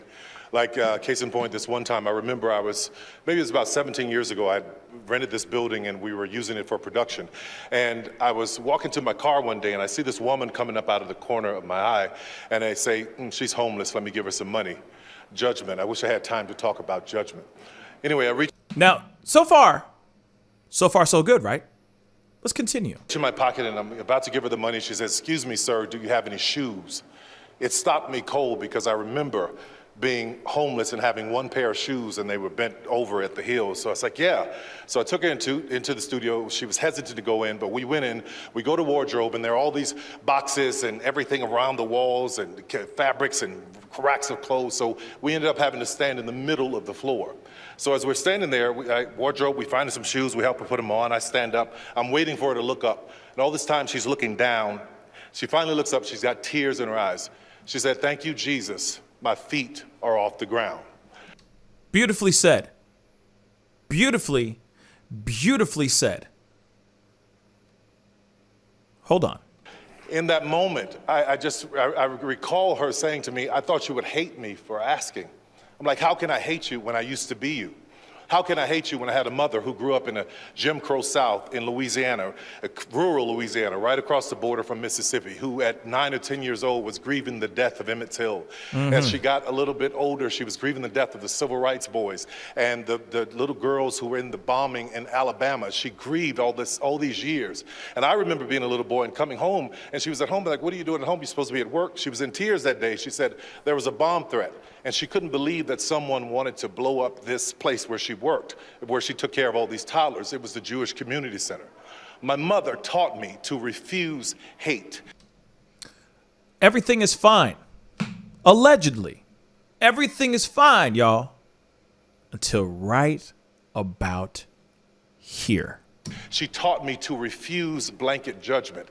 And in this time, and with all of the internet and social media and algorithms and everything that wants us to think a certain way, the 24-hour news cycle, it is my hope that all of us would teach our kids, and not only to remember, just refuse hate. Don't hate anybody. I refuse to hate someone because they are Mexican or because they are black or white or LGBTQ. I refuse to hate someone because they are a police officer. I refuse to hate someone because they are Asian. I would hope that we would refuse hate. And I want to take this Jean Hersholt Humanitarian Award and dedicate it to anyone who wants to stand in the middle, no matter what's around the walls, stand in the middle, because that's where healing happens. That's where conversation happens. That's where change happens. It happens in the middle. So anyone who wants to meet me in the middle, to refuse hate, to refuse blanket judgment, and to help lift someone's feet off the ground, this one is for you too. God bless you, and thank you, Academy. I appreciate it. Let me just say something really quick. First off, let me run it back real quick, because I think there's this part is where everyone lost their minds. You're a police officer. You hear that? The part that they lose their minds over. Hold up, I'm gonna roll it back just a little bit more. Just a tiny bit more. This is where they lost their minds. Okay, hold on. White or LBGTQ. I refuse to hate someone because they are a police officer. That is the part that apparently the world, let's just say Black Twitter, or the wokeness of woke, are losing their minds over what he said here. He said, you know what he said? I'm going to play back what he said, man. I'm just going to play it back one last time because I don't see anything wrong with it. They are black or white. Hold up. Black or Mexican. I refuse to hate someone because they are Mexican or because they are black or white or LBGTQ. I refuse to hate someone because they are a police officer. Okay, so we got to talk about this really quick, okay? Unfortunately, we don't have a whole lot of time, so I'm going to try to say this as quickly as I can. There is no reason for us to automatically shut down this man who said something very beautiful. But I've also learned that you're damned if you do, damned if you don't. If you say anything that is like, hey, why can't we all just get along type of thing, there's always somebody on the wings sitting there saying, man, how dare you say that? These police officers are killing our black brothers and sisters. Not all of them are doing that. Not all of them. Now, there's nothing wrong with him sitting here saying we could sit in the middle. We can join each other in the middle and find peace. There's nothing wrong with what he said in this speech. And yet people are trying to cancel him like he's saying that he's like, I'm down for, Blue Lives Matter, guys. He didn't say anything like that at all. All he said was, hey,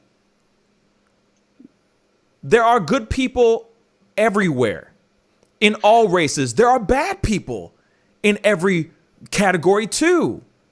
But if we clump together if all the good people clump together as one, we can maybe make this world a better place and not lean heavy on that cane of hate. That's all he's saying. But yet people are only hearing, oh, he said cops. Oh my God. What? This is funny.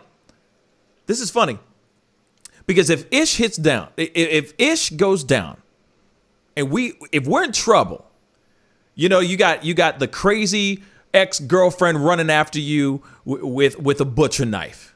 Who do you call?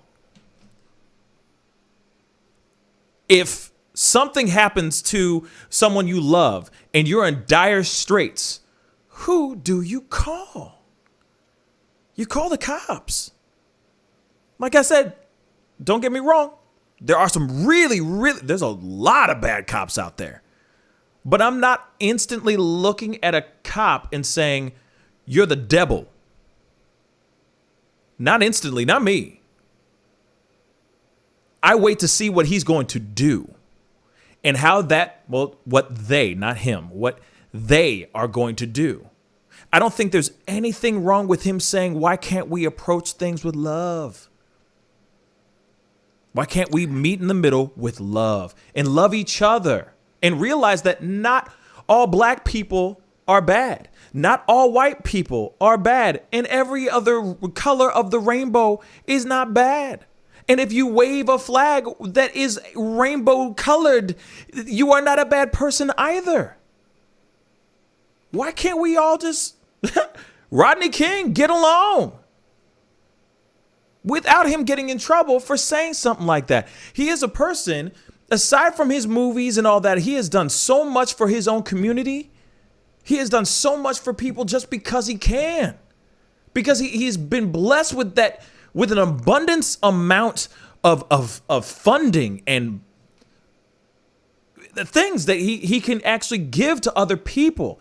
He's creating businesses. He's creating jobs for people that never thought they would ever work in this business. He's doing so much, whether you like his movies or not. He is still doing so much for the community. And the last thing you want to do is have somebody who speaks like that, who's speaking from his heart, he's being genuine right now, suddenly try to cancel him because he said cops. So now cops are all the devil? They're not all the devil. Isn't it funny that we just talked about a video and an incident with Andrew Brown Jr. and we go straight to this, and I'm sitting here going, cops aren't bad. Not all cops are evil. First off, welcome to the Pascal Show. Thank you so much. Hit that like button. Don't forget to hit that subscribe button, because this is the roller coaster ride that we live on, called this show. But at the same time, he is just saying, hey guys, come together. Let's come together. Let's come together. This man should not be canceled because he's speaking from the heart. And he's speaking in ways that we need to hear nowadays. Yes, there was other people on there that were waxing their wokeness and expressing their feelings about X, Y, and Z whenever they got up to the, because, you know, a lot of the artists will go up, get their, thing, and they'll be like, I want to talk about women's rights while I'm here. And that's fine. Teach their own. But this speech drove so many people crazy. What is he supposed to sit there and say something else? You know what I'm saying? Some acronym or you know what I mean? That's talking down at to the men and women that do sacrifice themselves every day. The good ones that sacrifice themselves every single day. That's not fair. I really don't see what he did wrong. I really don't see what he said wrong. David, what are your thoughts? Yeah, I agree. I mean, I thought it was a better speech than pretty much what you normally hear at the Oscars. Like he said, most Oscar speeches tend to be preachy. And Joaquin Phoenix went on there one time, got his award, and talked about veganism. Okay? Mm-hmm. Come on. He talked about animals. Okay? And don't get me wrong. I love animals. They're delicious too. But at the same time, he took his time to take his award and go, I just want to say thank you to Mom and and Bessie, my cow, in my backyard. I'm trying to hold on to her because there are many, many cows that die.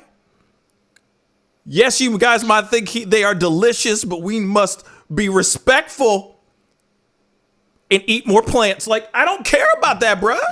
He came up there and he said what he had to say. Humanitarian award, by the way, y'all. Let me throw that out again. Sorry, I didn't mean to interrupt you, but bruh, come on. People tripping. Sorry. Continue. So I agree with you there. Joaquin was one of the worst I've seen in a while. But I mean, that's typically what we get from a lot of these actors is they don't just go up there and even say what they think is important. Like Joaquin, he starts lecturing you and telling you why you have to do what he does. In this case, it was so. I mean, that's one of the worst things because they are just ultimately entertainers, and some of them are smart, but for the most part, they are just entertainers, and not all of them are smart or that well informed. Obviously, someone like Tyler Perry is probably smarter than others since he made his own entire successful industry. Well, not industry, but franchise, especially when it's at least when he started, it was very hard for black directors and producers to get in control of a movie. So I mean that's pretty impressive in its own. And so I already look at him a little higher than some of the other actors they have. But what really set this speech out for me is he was just talking about everyone basically chilling out and being peaceful with each other, and he wasn't telling other people what to do. He's saying what he thinks. Like, he doesn't want to hate people just for who they are. And I mean, when you first played it, I didn't even realize that was the problem, was that he said that he refuses to hate a cop just because they're a cop. I mean, that's just kind of common sense. You don't just hate people to hate them. You shouldn't try to hate people anyway, in my opinion. Word. But you shouldn't hate them for no reason, especially. So I thought it was a really good speech. He wasn't lecturing; he was saying his own thoughts, and he was positive without being like condemning. I thought it was a really good speech. He's allowed to say what he wants. And I mean, that's true of all the people like Joaquin Phoenix too.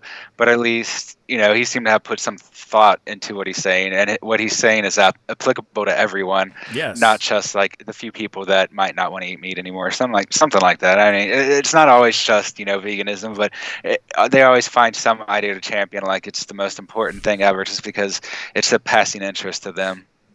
Facts. I'm sorry. Nerd just said penis is not gluten-free. How do you know? Anyway, moving on. But yeah, I mean, he chose that time to use that time to talk about humanitarian things. Just saying. He was getting the humanitarian award for his services to people of all kinds, of all people. Just saying. There's no reason for him. I'm sorry. I'm still thinking about penis. It's not gluten-free. She threw me off completely. Thanks a lot, Ner. Glad you're back. Yeah, so glad you're back. So anyway, no, but it is very weird that people are going to pick and choose everything that he's saying. Man, this guy, he has done so much for the community, for the black community, not even just the black community, just for his own community in general. He has done so much. And I just think it's so ridiculous for them to do something like that, because that makes somebody want to step back. That makes somebody want to shut the hell up and not talk or not do good things. I mean, I don't know how it's all set up. I don't know how they set that thing up as far as like, you know, if they tell him ahead of time, way ahead of time, or if he's calling in being like, you should give me the humanitarian award. You know what I mean? I doubt it's that. I'm sure they're just going to look at all the great things he's done. Bruh, he did so much during the panty. You know what I mean? During all this stuff, right? During this orange blast of a time that we've been having right now. He did so much for his actors, for his crew. He kept them occupied. He kept them employed. He gave people more and more jobs that I think a lot of us would never, ever would have ever dreamed of. So give him the respect that he deserves.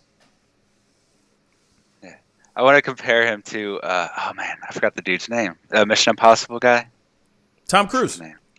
Yeah, Tom Cruise. I want to compare him to like what Tom Cruise was doing, right? Because Tom Cruise, at the same time that Tyler Perry was filming a film, Tom Cruise was in somewhere in Africa, I think, or no, maybe he was in England at the time, because he picked all the highest infection rate areas to go to for some reason. And yeah, so like at the same time we have Medea doing this. Like Medea was an example. I mean, like the Medea film, like was an example of how you should pretty much handle the production of a film right now. Like he made sure that everyone had private flight to get there, or used his own plane to fly everyone in, basically, to make sure everyone had a flight. He made sure everyone had their own private hotel room. He picked somewhere to film that was not like in a high spread, like kind of Tom Cruise did. It's like Tom Cruise decided to film in the areas with the highest death rates, and he decided to keep everyone on a boat, which is one of the worst places to keep everyone. And of course, he freaks out at them for not following guidelines that are that are already going to be largely ineffective or impractical in his thing, and he gets mad at his people. But on the other hand, we have Tyler Perry, who pretty much handled it perfectly. Like he wasn't just doing things to look like he cared about COVID. He was actually making the right decisions to keep people healthy while they were there filming. Yeah. And he took care of each one of them individually, treated them all like people. And it seems like even the crew and the crew that was filming everything, he did the same thing for them. He didn't treat them less or anything. No. So like while he was doing this, he in my opinion, he was setting an example to Hollywood of how you should handle this. And he was pretty much embarrassing Tom Cruise, who was freaking out over his own mishandling and putting himself in that terrible situation. Whereas Tyler Perry had no cases at all of COVID, had no issues with anyone causing problems, because he took care of everyone individually, and he treated them like people. He treated it like a production that mattered. He treated it like summer stock. That's what I like to call it. He literally treated it like summer camp. He was like, "Hey, we're gonna do actor summer camp, and I'm gonna build out these homes or build out these spaces, and everyone's going to have their own individual room. And then we're going to put this whole thing together. And what's, you know, because I've had some of the actors on the show in the past during the height of like this situation, the panty, when a lot of people didn't know how they're going to continue acting, how they're going to do what they needed to do. He broke all of that. He showed everyone that it's possible. He was like, hey, we can do all this and there will not be an outbreak. And they did exactly that. Everyone was quarantined in their space. They did what they had to do. They got tested every single day and they did the damn thing. So for me, it's like everyone just needs to, you know, it's almost like leave Brittany alone. Leave Tyler alone, man. Leave him alone, man. Let him keep doing what he's doing, man. You know, he didn't say anything wrong. If he said something wrong, shoot. I'd be the first one to come up here and be like, man, Tyler was wrong. TP was wrong, bruh. But he didn't do anything. He didn't say anything. You know, he said, we need to start loving each other again. We all need to come together and meet in the middle and stop being so far off on the wings. And you know exactly what I mean by wings. Anyway, we got to jump into this next story. This is the last one. This is a little bit more fun. This also is something that I could not do without you guys. This is how much I missed you guys. Literally, I saw this on Sunday. This happened. This literally happened during the Oscars. So, you may not know who Glenn Close is, okay? If you don't know who she is, maybe you might remember her from 100 Dalmatians or 101 Dalmatians, okay? She's a highly respected, highly revered actress, okay? Now, there is a moment that happened in the Oscars, and this was fun. This was fun. And like I said, I wanted to do something fun and funny. Oh, shoot. I totally forgot about this. You know what? I'm sorry for the left turn. Real quick, David, we got to go into this into that story about the girl real quick. Hold on. Oh, yeah. Hold on. Sorry, guys.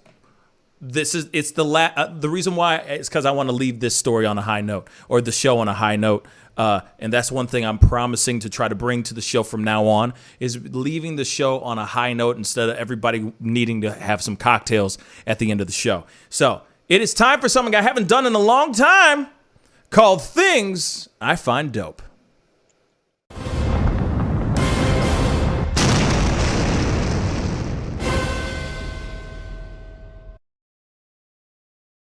And in Things I Find Dope, this one is a really cool one. Like I said, I haven't done this in a very, very, very long time. And it's nice to bring back this piece. Like I said, we're going to be bringing in this kind of stuff from now on. Bring something positive every single day. So here it is. And like I said, we still going to leave on a high note. So just you wait. But David's got a story about a girl who graduated or started college at the age of 12. And plans to be a NASA engineer. Talk about black girl magic. David, what's the story, man? All right, so like you said, this girl, her name is Elena Anile. She just graduated school, and at the age of 12, high school. She graduated high school at the age of 12. And she is set to attend Arizona State University coming this May. And she has a planned double major in astronomy and planetary sciences and chemistry. And right now she plans to become a NASA engineer by the time she's 16. Yes. She says that I'll be driving one of those future space mobiles by the time I graduate college. So her mom, Daphne McWhorter, said that her daughter has always wanted to be working with the space agency ever since she was a tiny girl. The mother says she would always say, "Mommy, I'm going to work for NASA," and then she would start saying, "I'm going to be the youngest black girl to ever work for NASA. Watch." And so she apparently, when she was younger, she started with like Lego toys, building up spaceships of her own design and everything. And so she's had this interest in STEM, specifically astronomy, since she was young. She actually launched the Brown STEM Girl website to encourage other girls with interest in STEM careers. That's science, technology, and other things I forget. But yeah, basically any sort of science career. She set up a website for that to kind of encourage other people. I mean, she's working on several projects too while she is about to begin her astronomy career, or education at the university. She's working on a child's book right now called Brainiac World, which is basically just encourage kids to be smart, or to encourage kids to be happy about education and to want to be smarter. And it seems like she's trying to get an interview right now with another female space engineer, Mae Jemison, who works for NASA right now, actually. I think she was part of the development on the... I don't remember if she worked on the helicopter itself, but either that or the rocket that launched it. So she wants to be very involved in this. And Elena herself, when she was interviewed by ABC, said that it doesn't matter what's your age or what you're planning to do. Go for it, dream, and then accomplish it. And so it looks like she will be starting college soon. And it's very good because NASA is big into student education like this. They often will go out of their way to help students like this. NASA hasn't said anything yet. But they have all kinds of programs involved in this. So I expect that they actually will end up helping her go through the process and end up working with them, because that's exactly the kind of thing a lot of people at NASA like. So it's great. I mean, we're having trouble now with people getting through science degrees, math degrees, and everything in general. Mm-hmm. I mean, we're seeing across the board, especially with males, but across the board in general, less people in America are getting these science degrees. So to see someone at this age already get their high school diploma and want to immediately go into this the astronomy degree, I think is really impressive. I mean, she's had this idea since she was young, and she's managed to start accomplishing it. I mean, she's still young. She's 12, so it's not like she's gotten much older, but it's just very impressive that she knows what she wants to do, and she's well on her way there. And, in like 4 to 6 years, depending how long she goes, she might get her PhD. We don't know. Yeah. But she will probably be working at NASA, or at the very least be working as an engineer for a private rocket company. So she's got a bright future ahead of her, and I think this is great. I love it, man. And on some real stuff, I mean, I'm a little jealous. You want to know why? Took me 7,000 years to figure out what I wanted to do with my life. And the fact that this is a girl who's 12 years old and already knows where she wants to go with her life, what kind of angle, what trajectory that she wants to go towards is amazing. You know what I'm saying? See, I said trajectory, just so you know.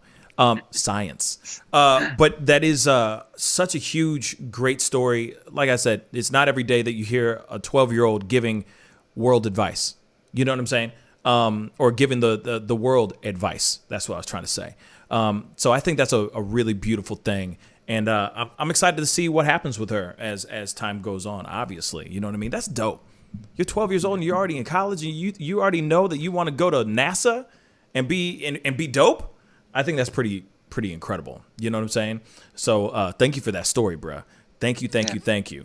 All right, so quick two, and that was things I find dope. Like I said, we're going to be bringing that kind of thing into the show a lot more often, bringing positive stuff into the show other than just the hard-hitting news. You know what I'm saying? Now, we got to jump into this thing. There was something else that happened. Oh, yeah, big time, Princess Rose. Huge shout out to the family, because without solid parenting, yeah, she wouldn't be doing what she wouldn't be doing half, probably 90% of what she's doing right now. So shout out to the family too. But anyway, we got to jump into this next story, and it's the last story of the day. And thank you guys so much for tuning in, being a part of the conversation. Don't forget to hit that like button. All right, down below. Don't forget to hit that subscribe button as well if you're enjoying the show. It's great to be back. It feels so good to be home. And, of course, hopefully we don't have any hiccups or surprises in the very, very near future. So please share the show. Tell people about this show. I'm sure I'll have some pop-up videos here coming up today, because it's been a long time since I've done a pop-up video. So I'll be doing my due diligence to catch up on some stories and giving you guys my thoughts and my commentary on those things. So let's move on to this thing. There was something else that also happened at the Oscars. Glenn Close, as I was saying before, you may not know her, or you may be like, who's Glenn Close? Well, she was Cruella de Vil in 101 Dalmatians. She's a highly revered, highly respected actress, okay? So she was at the Oscars, all right? Lil Rel was walking around randomly doing a kind of like a pop quiz hotshot with everybody, okay? He was walking around doing a name that tune type of thing, all right? He went to everybody and all that stuff. Everyone grabbed the microphone and they did their thing, all right? He went up to Glenn Close.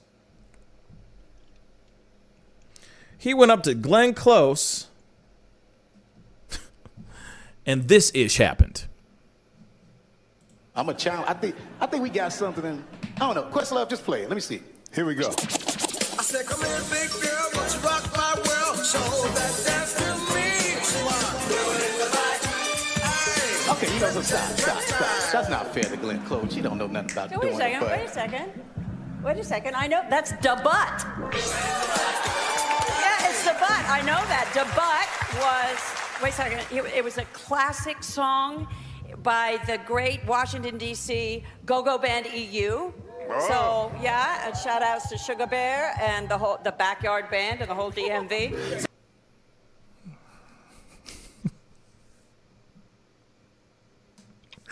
We're not done yet. Hold on. I'm sorry.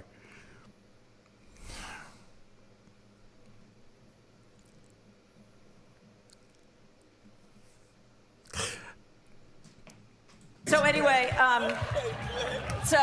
It gets better. I remember this. So Spike Lee, had it written for his brilliant movie, School Days, and my friends at the Oscars missed it, and it wasn't nominated, so it couldn't have won, which I think is just an effing tragedy. Okay, I'm sorry. First off, she said it was made for that brilliant movie by Spike Lee, and then my friends, they missed it. Shout out to DMV. I'm sorry. Okay, it gets better. It gets better, y'all. I wasn't expecting that at all, that you knew the butt. No one is expecting her to say this. And let me continue. Bruh. It's dope and uncomfortable at the same time that you had on. But do you know the dance, though? Do you know how to do the butt? Quest, turn it up. Come on, let's see it. Let me see you do the butt. Let's see it.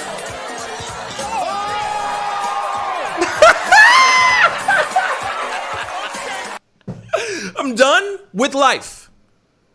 I'm officially. We can't not play that one more time. Like, we can't not play that one more time. Like, you gotta be kidding me. I wasn't Bruh. expecting that at all, that you knew the butt. It's dope and uncomfortable at the same time that you had on. But do you know the dance, though? Do you know how to do the butt? Quest, turn it up. Hold up. Let me just stop right here. I'm so sorry to my white viewers. I'm sorry. But she literally is doing something that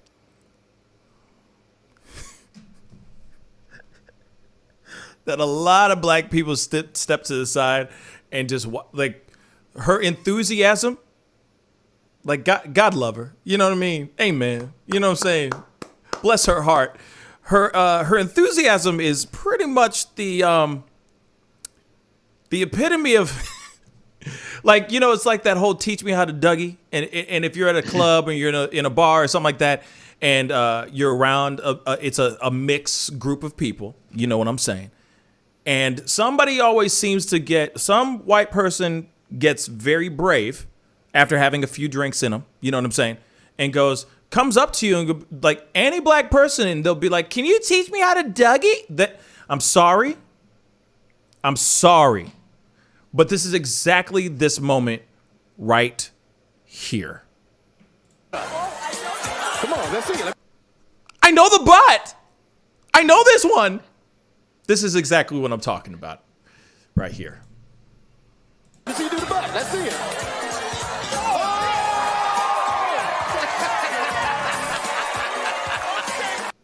I'm a child. Okay. We've had enough seeing her do that. I don't know what that was, but we going with it. Here it is. Shout out to Glenn Close because she's one of the best actresses in the world. She's one of the best actresses in the world. She is one of the best actresses in the world. Clearly, that entire thing was scripted. That entire thing was scripted, y'all. They try to make it seem like she was totally with it and knew exactly what the band was and the music was and all that. I guarantee you she didn't know not in one damn thing about that. She didn't know anything about it until they said, hey, well, we need an old white woman to dance and just gyrate weirdly to the butt. Because then we could show like, hey, see, even the most, like, someone who you would think would be the most conservative and unwoke person, the most asleep human being, is actually kind of woke. And we can bridge the gap together. We'll just give her we'll sprinkle a little, little information for you. Because I guarantee you don't know it. Like, how do you have all that information? Bruh, I'm sorry. Even even the songs that I love the most, I don't have all the information. She's like, oh, and shout out to like, nah. But anyway, Yeah. David. Yeah, I was gonna say the same thing. Like, she didn't even have to think about it, and it probably was scripted. I thought it was funny. Oh, it was though. scripted. She's very energetic. I mean, Yeah, it's one of those things where it's like you see an old woman doing something that's not necessarily what you would be acceptable for other people, but it's just kind of funny because they're trying and they just don't necessarily they're not necessarily like up with everything. And don't get me wrong, like I said, hey, you do what you need to do. You know what I mean? Like, you do what you need to do to have fun and lighten up the crowd a little bit. And they did exactly what, like, Ellen has done. You know what I mean? And, like, Ellen would go and order pizza and give slices of pizza to people. You know what I'm saying? And get them all, like, she'll go, hey, you want some pizza? And it would be like Hugh Jackman, like, oh, yes, yeah, I'll take some, I'll take a pizza. You know what I mean? Or the other one where she did, like, the biggest selfie ever. You know what I'm saying? With all celebrities in the shot with her, that kind of thing. So I see, like, they're trying to do something to, like, have a little bit of fun because obviously the Oscars are usually really, really stuffy. And that's fine, but it just was just a little bit too scripted. I see what they're trying to do. It was hilarious when I saw it. I was like, this actually just happened. And I go, watch Glenn Close. Watch hashtag Glenn Close go on fire on Twitter. And I opened up my phone and Twitter was ablazed, right? So I give her, like, I'll say this. I give her mad props, though, because she was willing to make fun of herself. She was willing to have some fun. And that's exactly what they needed to see at the Oscars. I'm not offended by it. I'm not upset by it. I thought it was hilarious. You know what I'm saying? And I think that was something that we all needed to see in something that's so stuffy and something that's so usually so serious all the time. You know what I'm saying? So it worked. It worked, in my personal opinion. It did what it needed to do, which is shock, make people laugh, and awe, right? Because you're like, I'm surprised she's not going, ooh, my hip. Like the way she was moving around, I felt like she was going to snap in half and just slump to the ground, go, I'm paralyzed. You know what I mean? Like that. She still can move, though. She can still move, y'all. Careful. See, that's why you see who she was. You see who she was sitting next to? That was a young ass man. So there's a reason why she could still move. Trust and believe. But anyway, I was gonna say that's why it had to be scripted, so she had time to warm up her hips before. She's like, I got to go back and do my yoga. You know what I mean? This do the warrior pose, sun salutations. You know what I mean? That kind of stuff. All day long. But anyway, that's the show, guys. David, thank you so much for being on today. I appreciate it, my brother. Yeah, it was a good show. Fun show. It's nice to be back. Woo! It's nice to be back, baby. Welcome back. Oh, my God. It felt good. Felt so good. Anyway, For those of y'all who are tuning in for the first time, checking out this show, we are back. We are out of jail. We are out of being locked up. So we do this show Monday through Friday, 9 a.m. Central Standard Time. So be on the lookout for any of my pop-up videos, because I'm sure I'll be putting out a couple throughout today. If there's any new breaking news, I will be going live with those breaking stories, especially everything that's revolving around Andrew Brown Jr. Hopefully, fingers crossed, y'all, fingers mother-loving crossed, that the judge has the right mind to release that footage so that everyone can see what actually happened the moments before and after Andrew Brown Jr.'s shooting. So don't forget, hit that subscribe button, hit that like button down below. Also hit that join button. You know, $4.99 a month ain't nothing. You know what I mean? Ain't nothing, y'all. Kiki, you know what? I think I will do that. Hold up. I will do that. That'll be something for a little sign off. I gotta find it though. Give me 1 second before I jump off. You guys want to see another skit? I'll get you guys another skit. Skit. Anyway, hold on.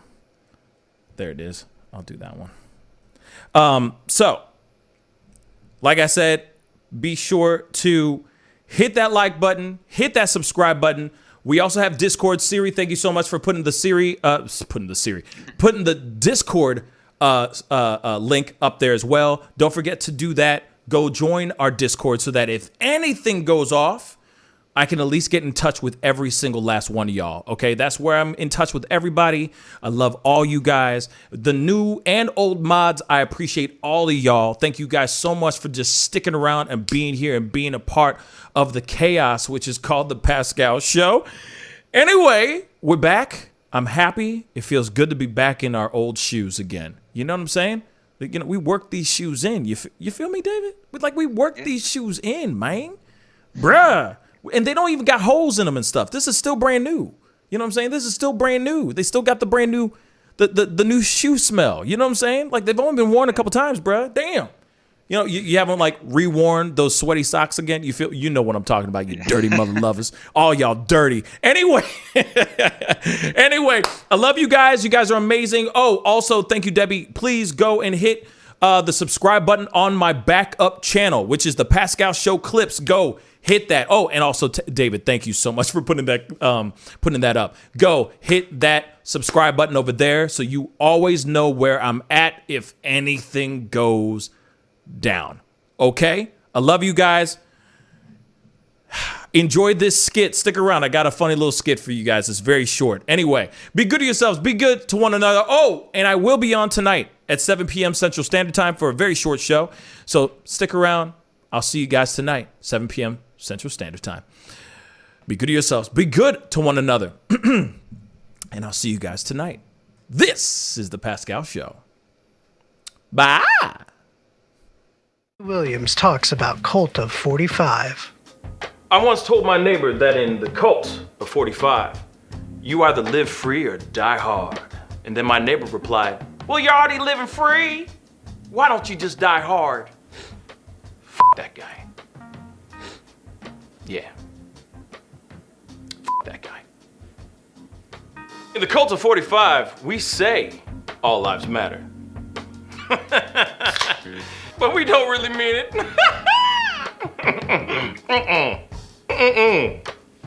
The f is this? The greatness of Cult of 45. Who did this? Y'all wrong. Tastes like horse. Homeowners and property managers, if you're looking for effective and humane ways to remove wild animals and deal with the damage that they have caused, we have good news for you. Introducing Wildlife Command Center, a professional nuisance wildlife management company specializing in providing animal removal for residential, industrial, and commercial clients. We are the only wildlife company that checks 70 different areas on a structure to determine the answers to the following questions. Exactly which animal are we dealing with? How is the animal getting inside the home? What kind of damage is the animal doing to the structure? Once we get the answers to all of these questions, we develop and write up an action plan to resolve the animal issue completely and provide a quote to implement that action plan. We perform a very in-depth 70-point wildlife inspection. From visually inspecting the highest point, the chimney, to physically crawling inside the attic space and looking for animals, chewed wires, fecal matter, chewed structural wood. We inspect everything.